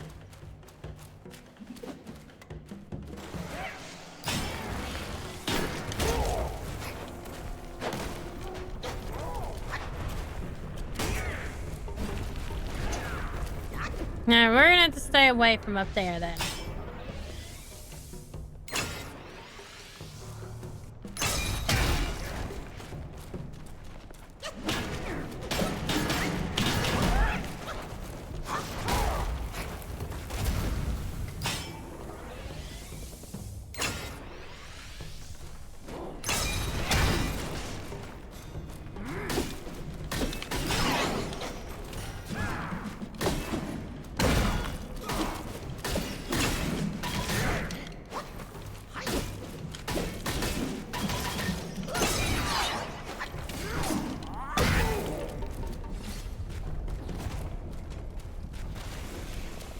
Yeah, come here.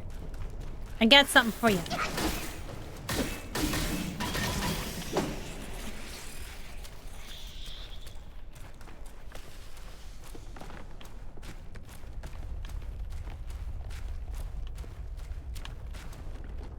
Oh, wait a minute. It's over here.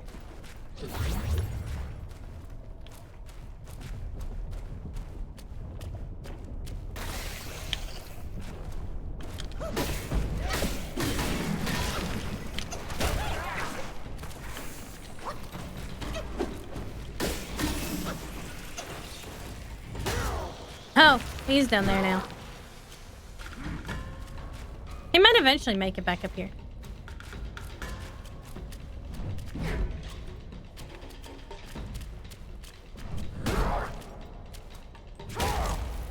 He might be stuck.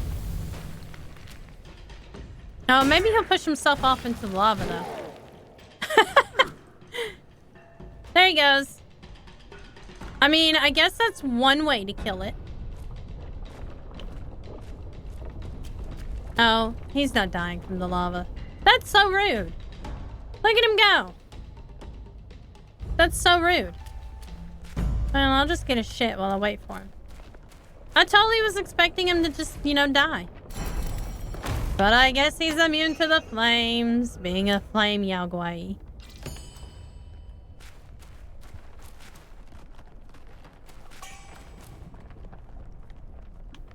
You coming, bruh?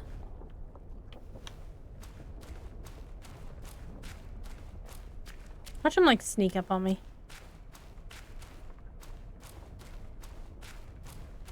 Oh, there he is.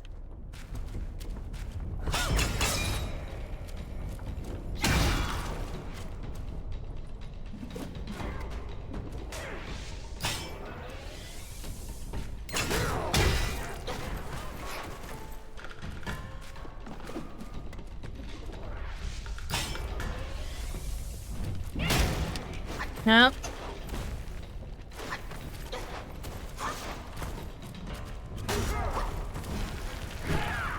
Oh, no. Okay, well, you know. Where am I at? Oh, okay. Well. Now I have multiple people to contend with.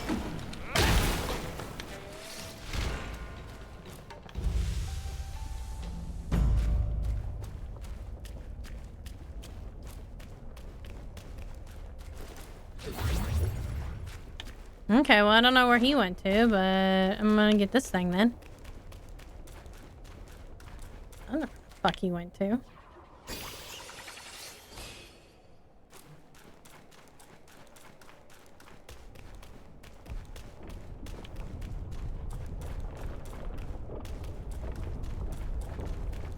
He probably went back. Hopefully he still has like half his shield or whatever.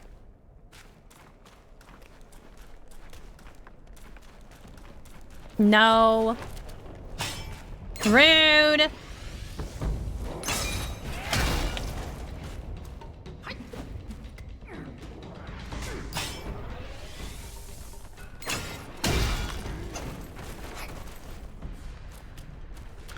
I'll watch myself getting falling off edges here.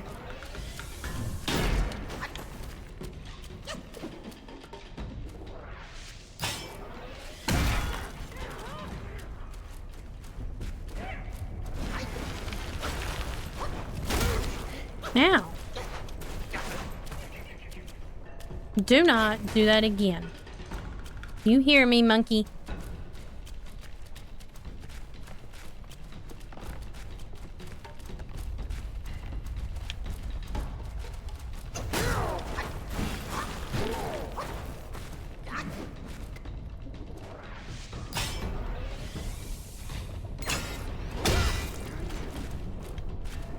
Here I am, about to do it again.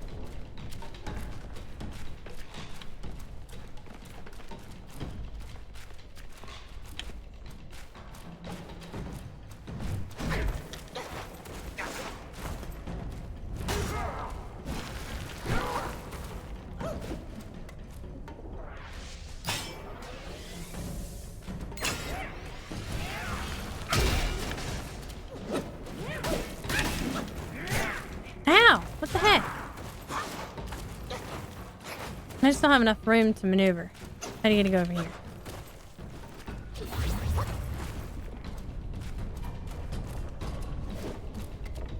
He's gonna be a little bit faster now.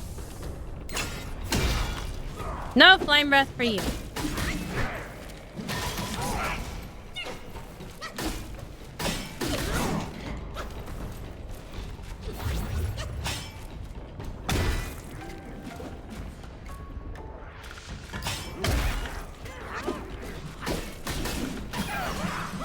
There we go.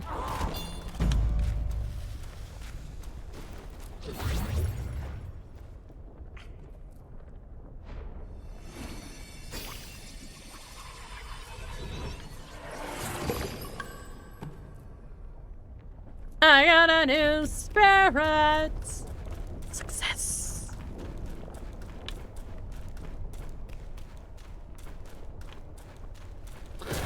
Oh, no. Hey, you. I do not appreciate that shit at all.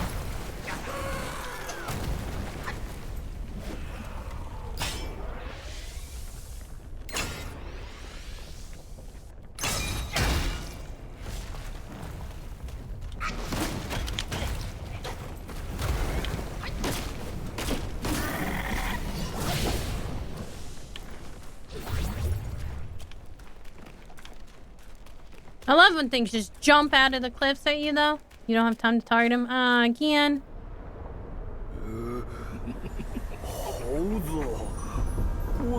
Oh, is this a boss fight that I'm not ready for? Do not like. Well, usually there's like a resting spot right before there. Right before a boss fight, but...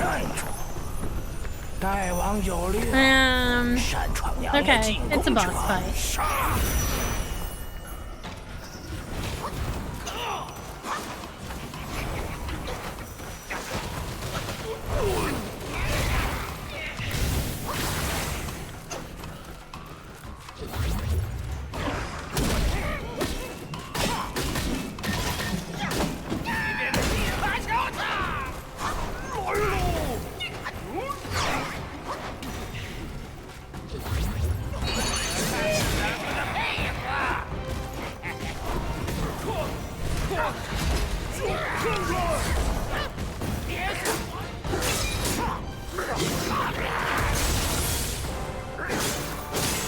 Now, at least I can freeze this guy.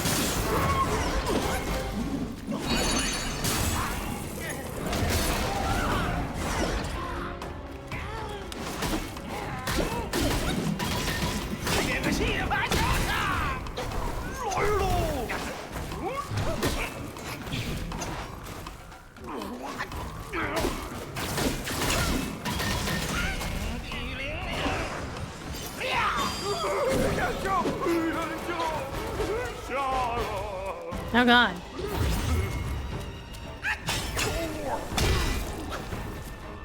I guess they switch out. This guy's a lot meaner.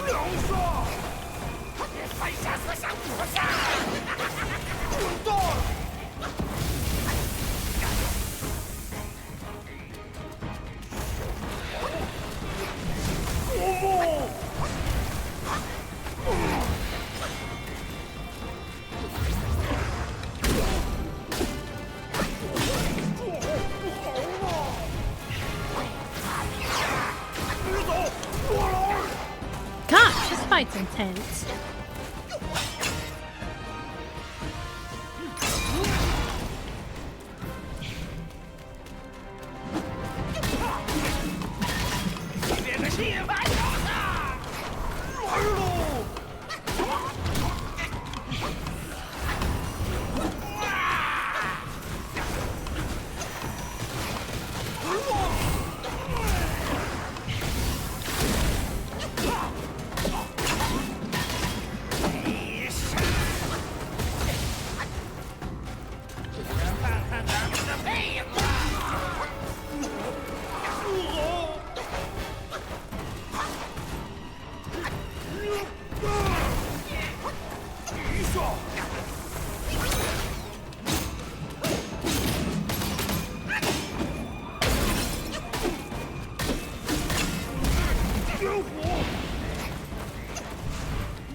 Oh my gosh.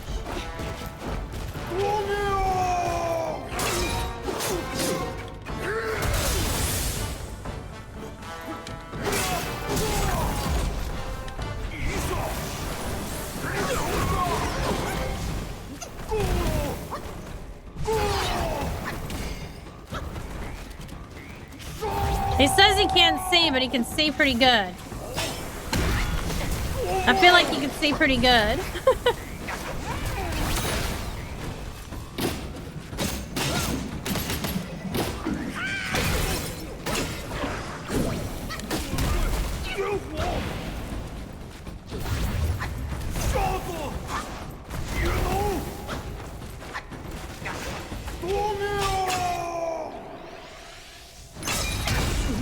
Got it.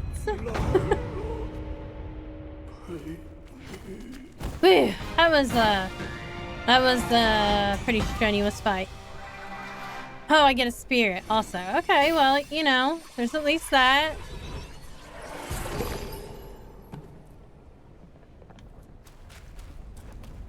So he wasn't quite a boss, but he was a boss.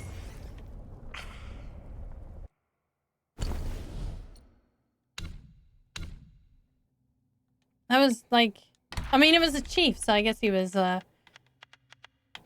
guess it was a boss, but they, give you a bonus, and, give you a spirit, too. Oh, there he is. Let the strange be strange, the odd be odd. Follow the boy master, let mountains fall in chaos. Flaunt neither strength nor take pride. When disputes come near, cast them aside.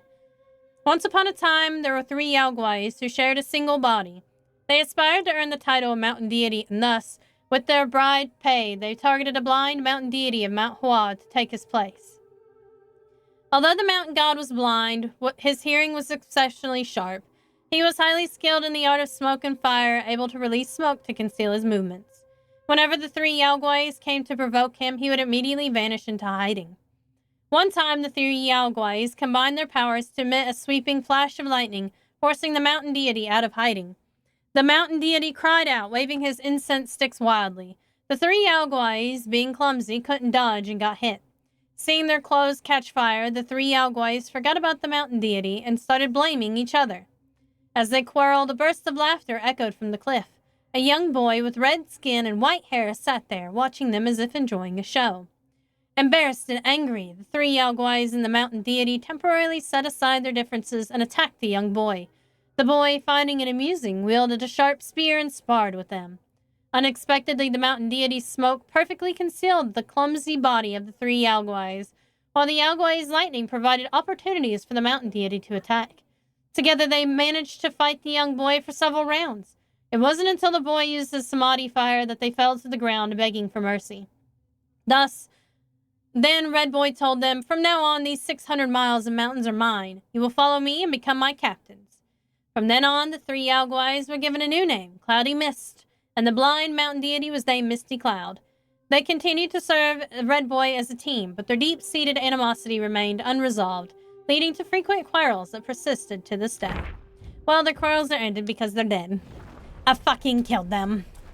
They're dead. D-E-A-D, dead.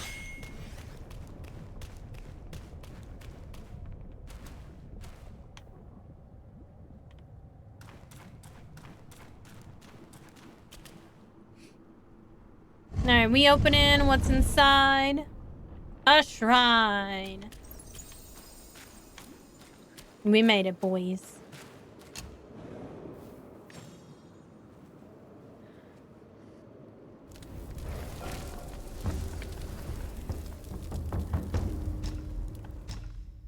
I got things to sell.